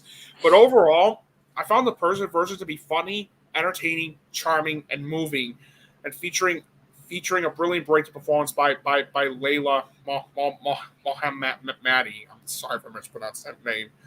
But yeah, 8 out of 10. 8 out of 10 or a B+. Next, we have Next Goal Wins. And this is a movie that feels as both an inspirational sports drama and as a comedy. It fails as a comedy because it tries too damn hard to be funny, yet the humor just falls every single time. It fails as a sports drama because from the opening scene, you can predict every single beat it goes up until the credits. Plus, the characters are either walking cliches or just uncharismatic. At this point, is it weird to say I'm glad Taika Waititi isn't directing Thor 5? Because it seems like his brand of humor is getting completely stale, as I'll give Next Goal Wins the seal mediocrity. Perhaps I was a bit too harsh on Thor: Love and Thunder. Yeah, I hated Thor: Love and Thunder, but my God, Next Goal Wins makes Thor: Love and Thunder look like fucking Avengers Endgame. This is one of the worst movies of the year, without a doubt, and this is absolutely one of the unfunny. This is absolutely one of the most idiotic, unfunny, cliched, and generic movies and inconsistent movies I've seen this entire year. Michael Fassbender does give out a very good performance in the film, and the film has a good soundtrack and cinematography, but the rest of the film was a mess. The acting wasn't all that great. The rest of the acting wasn't all that great, especially since Elizabeth Moss feels horribly wasted in this movie, and so does everybody else. Oh my God. Oh my God. And I'm not even kidding. Until the third act, we don't get to the soccer game until the third fucking act of the film. So what are we relying on instead? More bullshit humor. More bullshit fourth wall breaking yet cartoon humor from Taika Waititi. This is Taika. What were you thinking?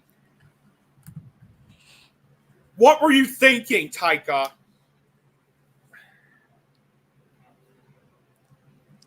The writing was atrocious. It's poorly directed. The story felt generic and predictable. The editing was all over the place. It's sluggishly paced throughout. The jokes fall very flat, especially with some of the references that really got under my skin. Especially when one was referencing like the Matrix for a bit. But then what really tested my patience was in his was in minutes later when Michael Fassbender's character confronts the team and he says, "Fixing your hair like My Little Pony." Stop. Taika, stop. Your First brand of Playing humor with is getting old. First Playing with Fire, now this. Seriously.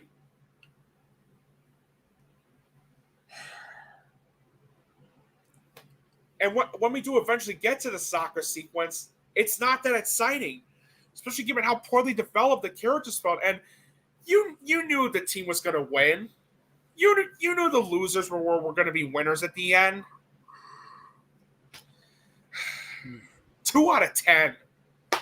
2 out of 10 or a D. Or a D. Just a regular D. It is one of the worst movies I've seen this year, and it is one of the worst comedies, one of the worst sports comedies I've ever seen in my life. And it is easily Taika Waititi's worst movie so far.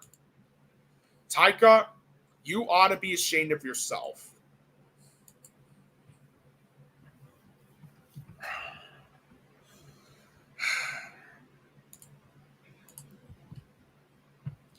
All right, so next movie I'm going to talk about is Rustin. Next movie I'm going to talk about is Rustin, and Rustin is the new Netflix film, and it's based on a true story on hold on. Okay, so it's based on a true story about civil rights activist Bayard Rustin, and here's what I'll say about the film: the acting was absolutely terrific. Coleman Domingo was absolutely terrific in the film, and he delivers one of the best performances of the year as Bayard Rustin. Chris Rock, Jeffrey Wright, and also delivers some terrific performances. Everybody in the film was terrific, and even the actor that played Martin Luther King Jr. was terrific too. The film has excellent production values and costume design. It's very well directed. The soundtrack is great, and the cinematography was terrific as well. However, this is one of those movies where I feel like they rushed this out for the sake of getting an Oscar nomination. In other words, it's Oscar bait. The story was an inconsistent mess.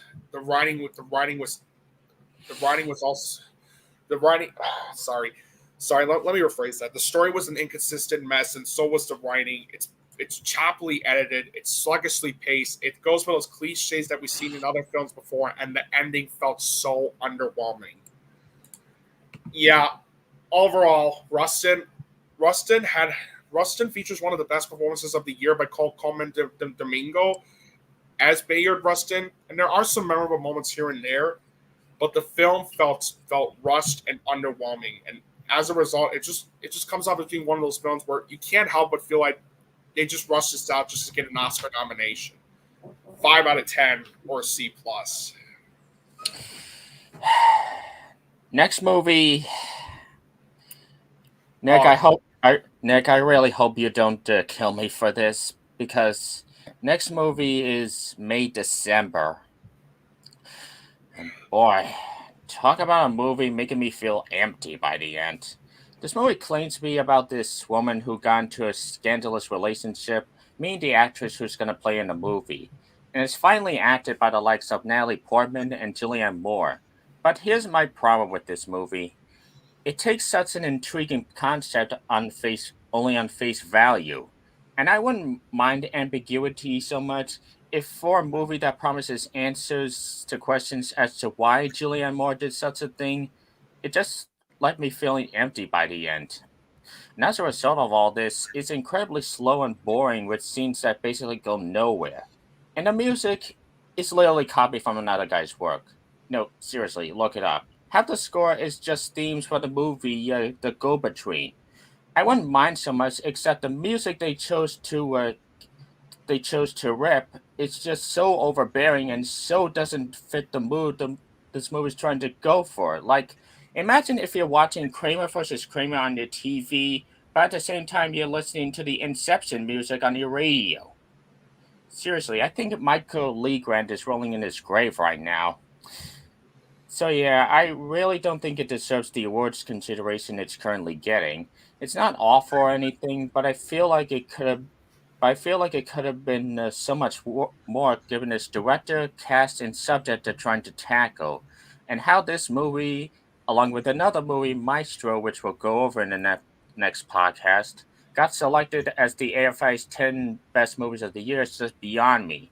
In my eyes, all this movie deserves is a seal of mediocrity, which is unfortunate because, like I said, this movie could have and should have been a masterpiece. This is one of our biggest disagreement. This is probably our biggest disagreement of the whole night. Yes, it's not an easy watch, and it will not be for everyone, considering that there are some things in the film that might be considered discomforting and unsettling to mainstream audiences. But May December is one of the most powerful. But I thought May December was one of the most powerful and thought provoking movies I've seen this entire year. Natalie Portman was fantastic in the film, and Julianne Moore was brilliant as Gracie. But Charles Melton was fantastic as Joe. And what I loved about his performance is that you feel the pain in his eyes and what he went through, and even though you don't sympathize with his character because of some of the immature stuff that he does later on in the film, you understand why he's like this. And seriously, if Charles Melton does not get the Best Supporting Actor nomination, it would be a crime against humanity. I mean it. It's very well directed. The writing was absolutely terrific, especially with not just its characters and its dialogue, but it also challenges its viewers with some open interpretation questions, like what makes Gracie, played by Julianne Moore, commit such a heinous crime by having an affair with a 13-year-old, and why did she do it? And also another reason why the screenplay worked. And I would give up my answer, but again, spoilers. So watch the movie for yourself, and then we'll talk. And that's not the only reason why the screenplay worked. That's why not only does the screenplay by Sammy Birch work because of how she constructed those characters, but also why the themes of self-reflection and manipulation work as well. And I have to disagree with you on the musical score, Søren, because I thought it was a brilliant score and one of the best I've heard in the movie this year. The cinematography was terrific. It's very well edited, very well paced, and it also has one of my favorite endings I've seen in the movie this entire year. Yeah, yes, it may not be any, and there were some moments of tension and intrigue as well. Also, there are some moments of campy humor at the beginning of the film, but don't mistake this as a comedy, because it's not a comedy. Looking at you, Golden Globes. Yeah, it is easily the best Netflix movie I've seen this year, and it's one of the best movies I've seen this year, and it's getting a 10 out of 10 or an A+. One of the best movies of the year. If you have Netflix, this is a must-watch. Well, good news, Nick. I know we have another movie next, but for this one, I'm going to let you have your sweet revenge, because next movie is Napoleon. Apparently, this theatrical version is about 100 minutes shorter than Ridley Scott's theatrical cut, as he plans to release later on. And I gotta say, I bet that director's cut is gonna be masterful, because this theatrical cut is a tour de force. This movie truly showcases the rise and fall of this infamous conqueror within 158 minutes, which just fly by. The performances are all great, especially Joaquin Phoenix and Vanessa Kirby. The production values are all stellar, the music is great, and the battle sequences are something to behold. I think this might be one of the most underrated films of the year, and it's one of the better films this year as well, as I'll give Napoleon the seal of cinema.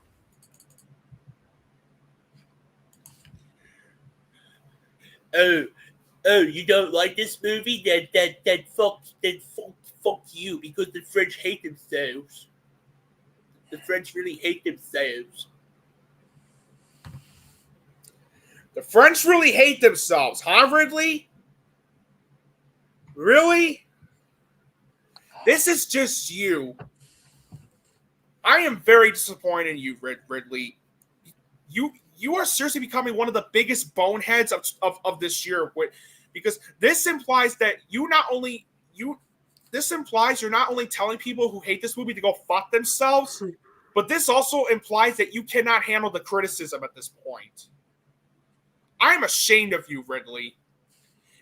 But that's not the reason why I did not like this movie at all. I did not like this movie at all. I'll say this, though. The acting was fantastic. Joaquin Phoenix gives out a terrific performance as Napoleon Bonaparte. And Vanessa Kirby was terrific in the film, too. The musical score was fantastic. The cinematography was terrific. The production values and costume design were both fantastic. And the battle sequences were easily the biggest highlights of the whole film in terms of how they were shot, directed, choreographed, and edited. Unfortunately, that's about the only things that I liked about Napoleon. The story was an inconsistent mess, and the screenplay was terrible. Not only in terms of its dialogue, but how inconsistent the tone felt.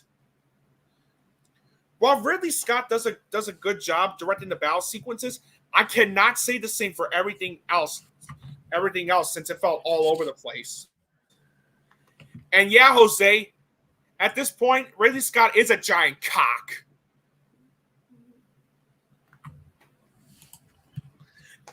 And by the way, I rarely talk about this, but the way he directs the sex scenes in the film had me laughing hysterically at how awful they were, since it looked like something Tommy Wiseau from The Room would film. That's how bad the sex scenes were. Like what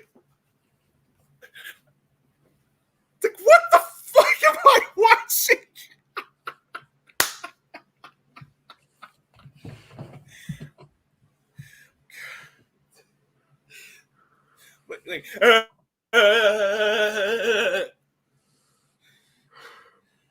I'm so gonna get flat for this. Oh my god. The editing was a choppy mess. The pacing was a wonky mess. It's filled with cliches that you've seen in other films before. Oh, please make that into a GIF. I would love to see that.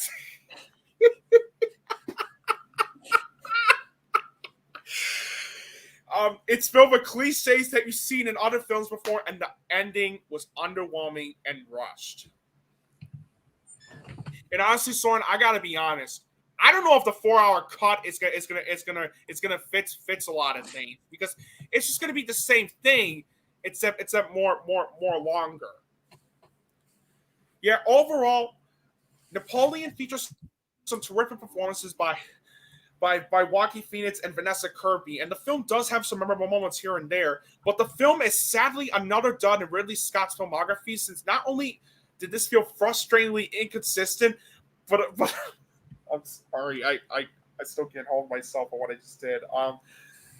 But also a contrived and hot mess. This was a hot mess throughout, and I'm very disappointed in Ridley Scott. This is easily one of the most disappointing films of the year. It's not awful, but it's not a good movie either. 4.5 out of 10 or a C. Not a good film at all. And Ridley Scott, you ought to be ashamed of yourself. Jose! He took a screenshot of me. He took a screenshot of you and I, like what I was doing and your reaction.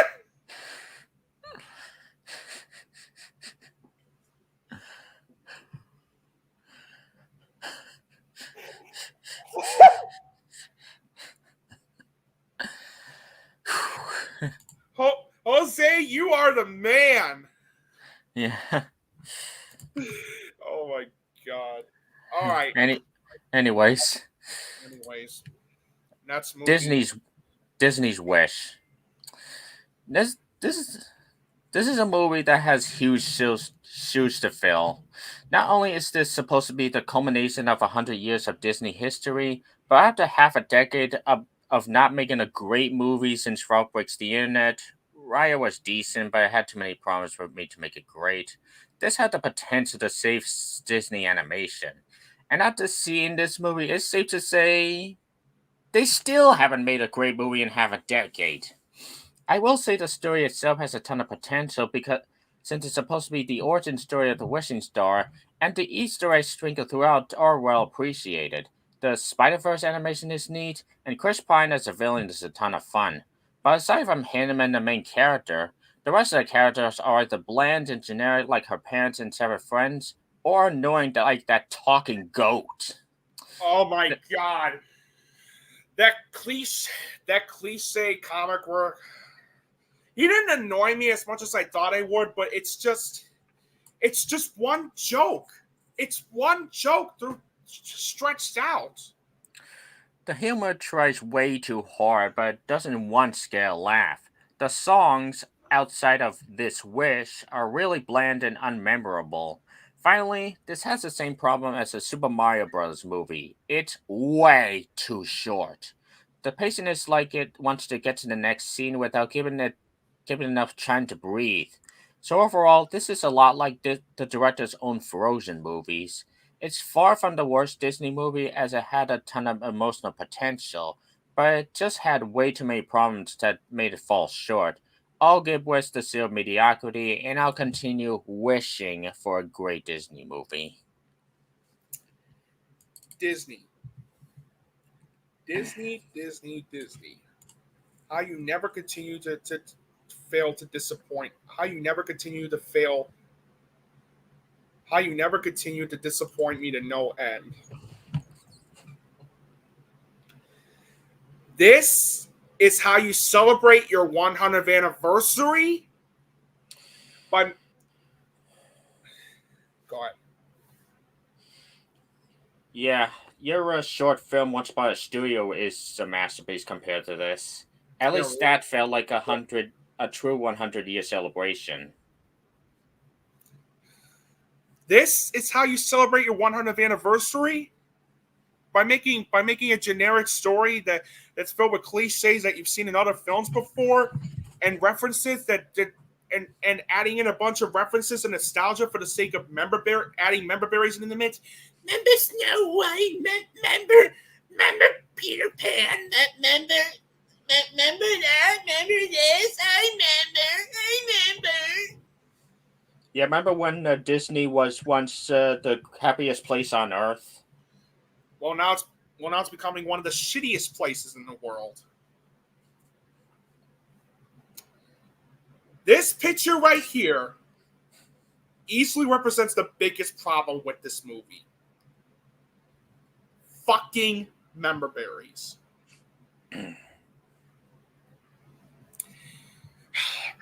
And no, they don't show the member berries. They don't show the actual member berries. You'll find that in South Park, but you get the point. I'll say this. The animation was great. The voice acting was very good. And admittedly, there was one musical number that I really did like. Called This Is the Thanks I Get by Chris Pine. Especially since Chris Pine is easily the best thing about the film, without a doubt. And Ariana DeBose was good too. But aside from that, this movie was just so boring and just this movie felt like a rushed mess. The story is original, but the problem is it gets riddled with cliches that you've seen in other films before. It's poorly written, especially with its characters and its dialogue. The directing was a rushed mess.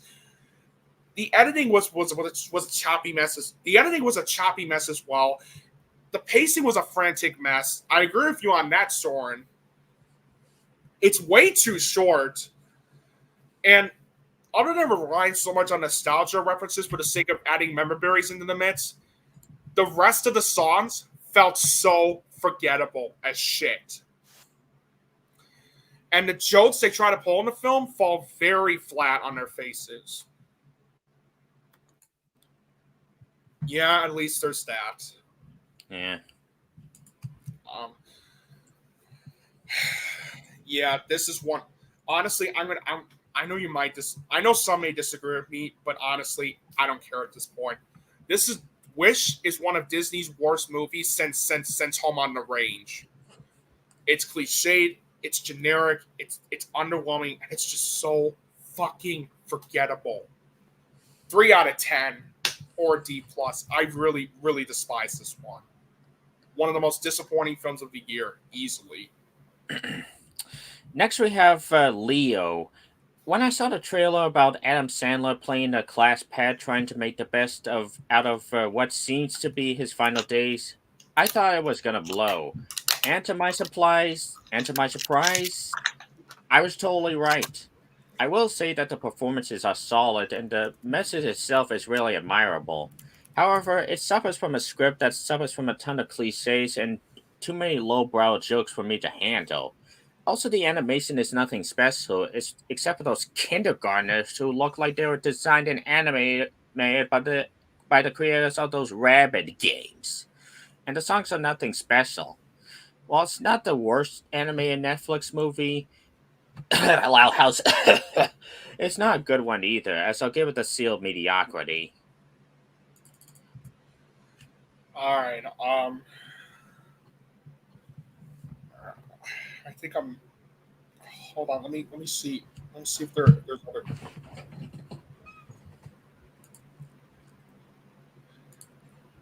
I think that's about it as far as the movies that I covered. So really the last four we have to the last three we have to cover are Saltburn, Dream Scenario, and Silent Night. All right, let's go over Saltburn. This movie is supposed to be Emerald Fennell's spiritual successor to one of the very best of 2020, Promising Young Woman. And unfortunately, this was a humongous letdown. It's about Keel, Barry Keoghan, sorry if I mispronounced it, visiting his schoolmate's mansion during summer break, and that's it. It's pretty much just about that. This movie really should have been called Slow Burn because nothing happens throughout these 2 hours. The actors' best efforts are in vain because their characters have nothing worth noting. The soundtrack and cinematography are stunning, but therefore not if the screenplay is too slow for me to get invested, and it's at times too aimless and pretentious for me to care. This is yet another case this year of a movie getting so much praise, yet I watched it and I don't get it. It's a movie I hope I never have to see again, and one I'm given an unfortunate seal of mediocrity. I liked it, but I agree with you. It is a bit of a step down from Emerald Fennell's previous movie. After sitting on, this was one of those movies where after I was finished watching it, I had to sit down and think about this one for a little bit.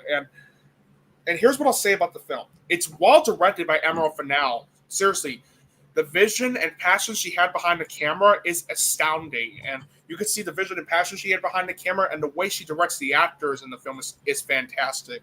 The acting was terrific, especially from Barry Keoghan, who gives out one of the best performances of the year.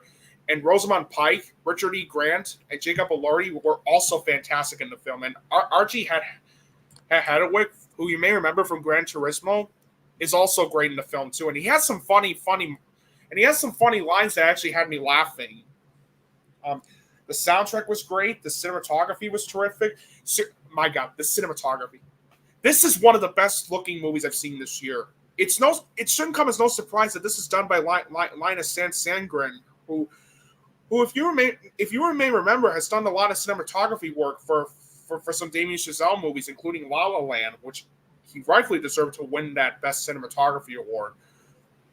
And despite how I felt about Don't Look Up and Babylon, I did say the cinematography is one of the best things about the film. And once again, he proves once again why he's one of the best cinematographers working today, because his cinematography in Saltburn is fantastic. It reminded me so much of like the way Stanley Kubrick like shoots his movies, and in a good way.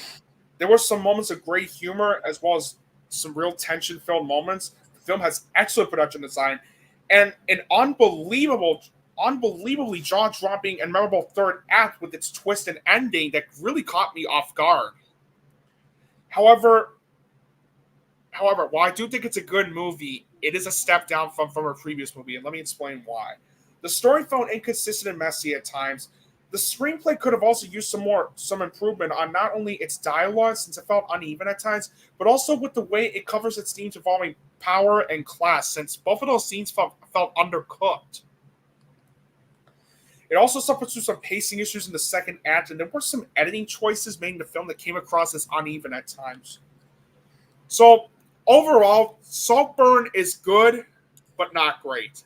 7 out of 10 or a B.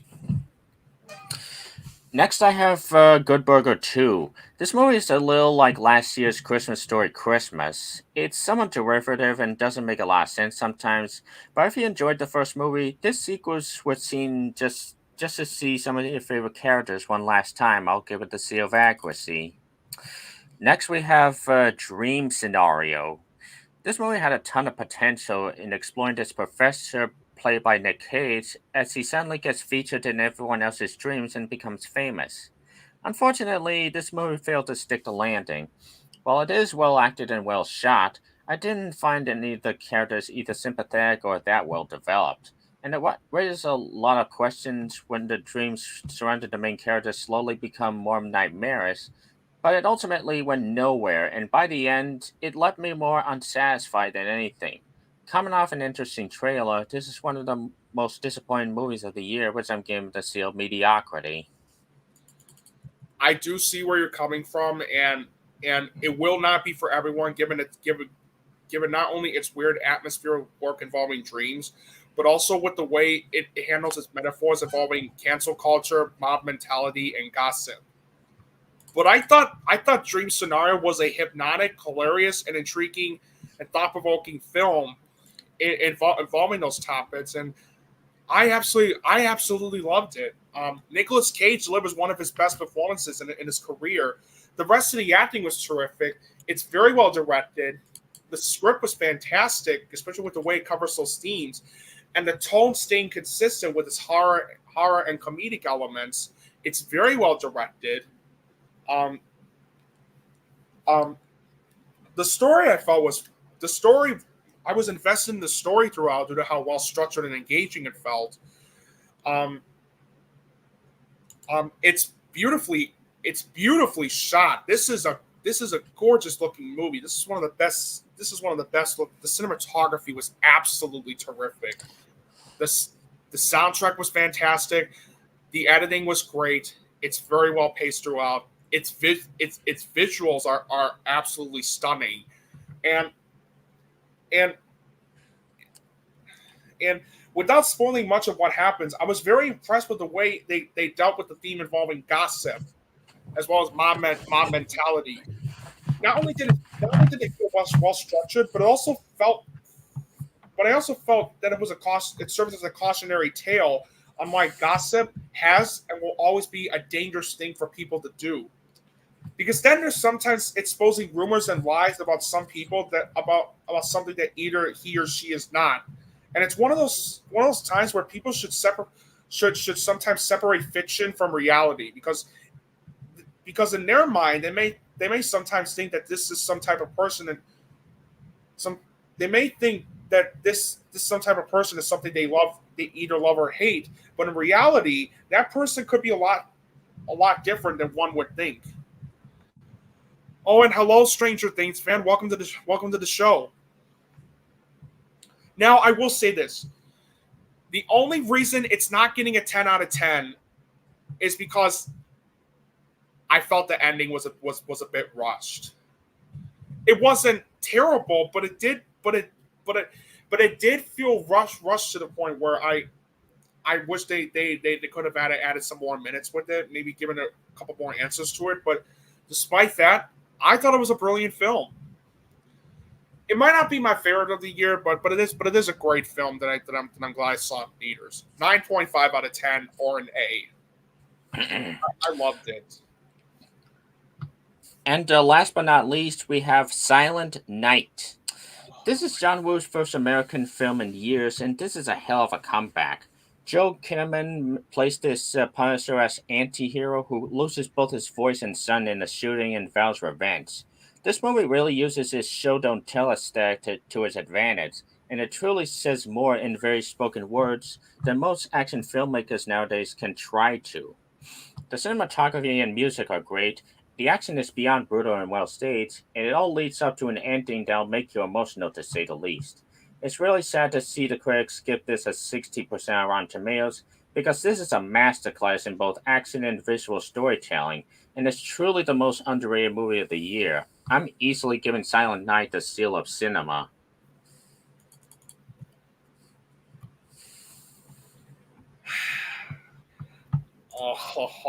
Time for my sweet revenge. Yep. Time for my sweet revenge with this one because I thought it was boring, generic, and just downright cliche that we've seen in other films before. John Woo, this is how you make your comeback after Paycheck? Really? I agree with you that the acting is solid, especially the guy that played, especially from Joe Kinnaman, who gives out a very good performance as the main character, and the action sequences are very good, and so is the cinematography. But the story's an unremarkable and cliched mess. The writing was terrible. It's clumsily directed and edited. The pacing was a sluggish mess. Since for a movie that was 98 minutes long, it felt like it was going on for 3 hours. The soundtrack felt dull. It's filled with cliches that you've seen in other films before, and done better in other films before. And not only did the ending feel rushed and underwhelming, but it's silent. It's silent, but the whole movie having limited to no dialogue felt very gimmicky. Like they were trying to be like what Buster Keaton and Charlie Chaplin did. Like what would happen if Charlie Chaplin and Buster Keaton were like in an action film. But unfortunately, it just doesn't work, especially if the characters are so poorly developed. And another problem. Why the hell is it called Silent Night when the movie has almost nothing Christmas related about it?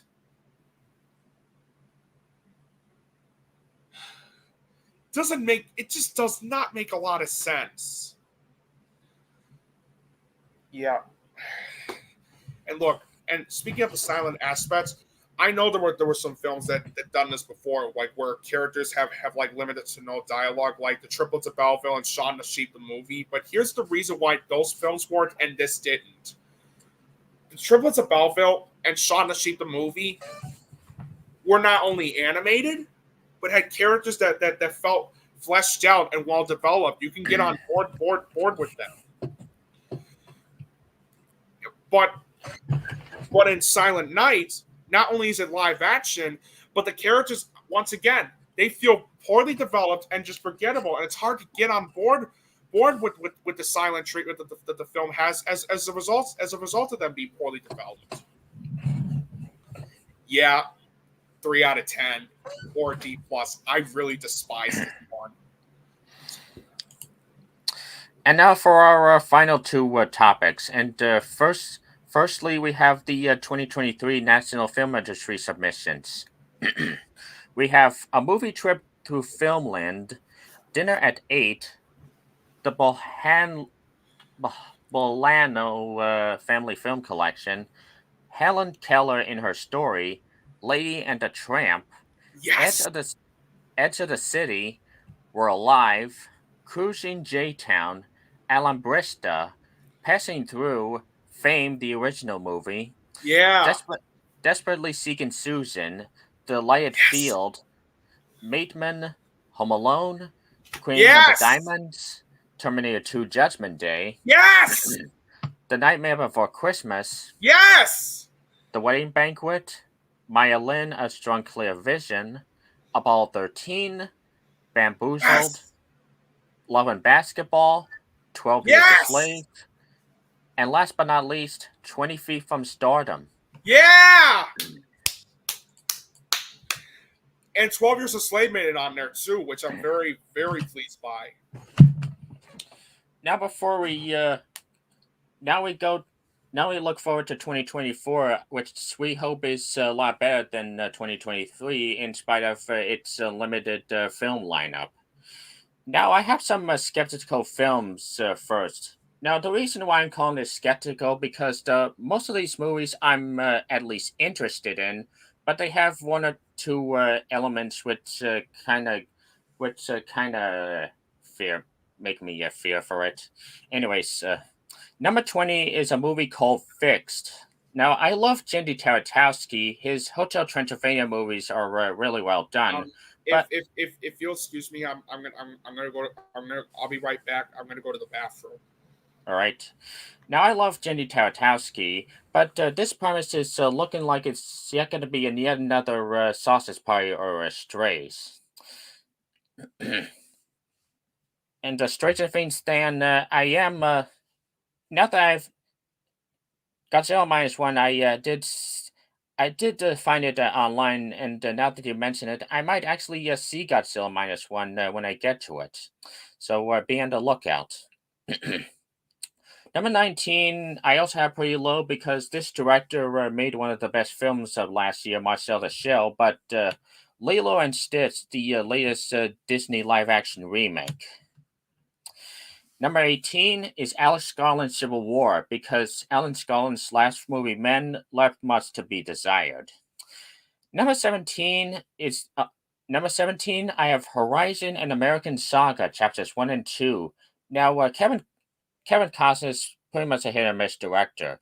Dances with Wolves was really great, but then he did a movie in 1997 called The Postman, which was not good. 16, Gladiator 2. After the ending of the first movie, do we really need a sequel? Number 15, Argyle.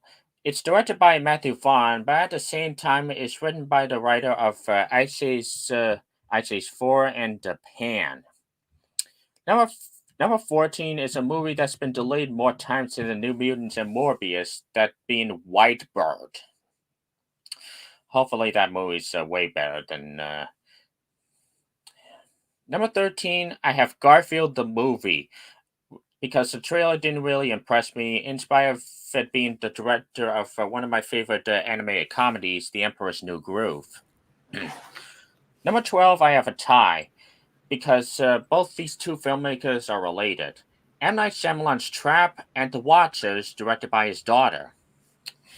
Number 11, I have Spellbound. Not that Alfred Hitchcock movie, the animated movie, by the same studio who made Luck last year. Number 10, Mufasa the Lion King. Just why?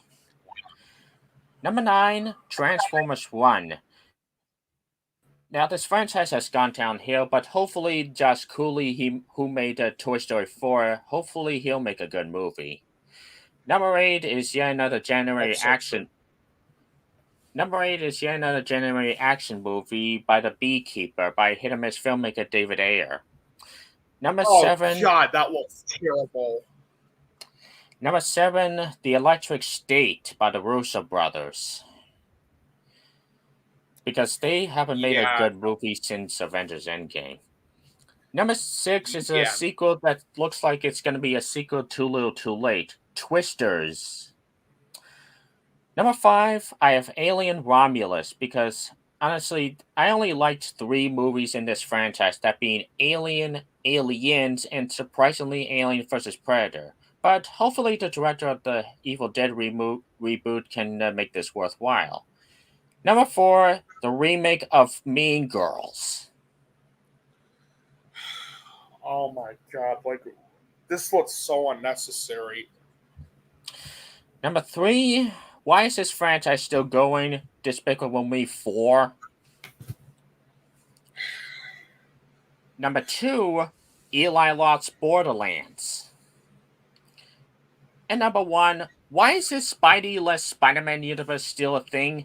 A tie between Madam Web and Kraven the Hunter. That's also Again. my least. That is also my least anticipated film of 2024. Sony, seriously, Sony, why are you continuing to do this? I'll tell you why. To cash in on the Marvel Cinematic Universe. Even though the last time they tried making a cinematic universe out of Spider-Man, it all failed. Yeah, really. Now I have my most anticipated films. Now I have a couple of special mentions because I don't know whether these movies will even come out next year. Firstly, I have Spider-Man Beyond the Spider-Verse, which needs no introduction, and surprisingly, Coyote vs. Acme, which is surprisingly getting good buzz from the people who've seen it. Hopefully, Warner Brothers will actually grow some balls and actually allow one of its competitors to actually release it. Number 25, depending on how the first one turns out, Rebel Moon Part 2 by Zack Snyder. And Stranger Things fan, yeah, I'm pretty much blacklisting Blind Honey 2. I'm not watching that movie in a million years. I have no interest in seeing Blood and Honey, nor its sequel. Number 24, Bad Boys 4. Number 3, Godzilla X Kong: The New Empire, even if the title kind of sounds like a Slash fanfic. Number 22, I have the John Wick spinoff Ballerina. Number 21, Ethan Coen's Rivalry Dolls, again. Yes. Number 20, The Fall Guy by the director of one of the John Wick movies. Number 19, Charlie Kaufman's Orion in the Dark. Number 18, The Lord of the Rings: The animated Lord of the Rings movie. Number 17, Wicked Part 1. Number 16, Kingdom of the Planet of the Apes. Number 15, Kung Fu Panda 4. Number 14, John Krasinski's If. Number 13, Robert Eggers' Nosferatu remake. That's in my top 2 for next year. Number 12, Sonic the Hedgehog 3. Number 11, Chris Stuckman's Selby Oaks, again. Number 10, A Quiet Place Day 1, the prequel movie. Number 9, Beetlejuice 2. Number 8, Ghostbusters Frozen Empire, again. Number 7, Mickey 17 by Bong Joon-ho. Number 6, that's one of my most anticipated films. Number 6, Inside Out 2. Number 5, Deadpool 3. Number 4, we have Jordan Peele's Untitled Movie. Number 3, George Miller's Furiosa, a Mad Max saga. Number 2, yes. Number 2, I have Joker Folie à Deux. And number 1, Denise vs. Doom Part 2. Again. Doom Part 2, my most anticipated film of 2024. Hell yes. Yes. So overall, my least anticipated film is a tie between Madam Web and Kraven the Hunter. But my most is Dune Part 2. Mm-hmm.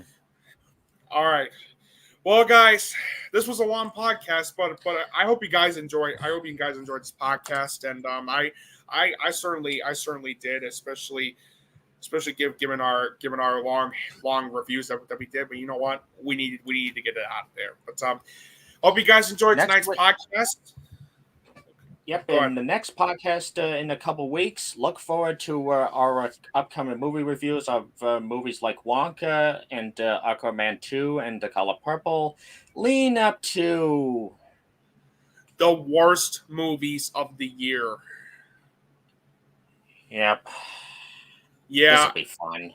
Oh, yeah, this will be fun. And I'm not going to lie, though, I'm kind of dreading it at the same time because because especially given how one of the movies I'm about to talk about pulled a Jurassic World Dominion, and you'll know what I'm talking about next time when we get to it. But yeah, we'll definitely talk about that on the next podcast.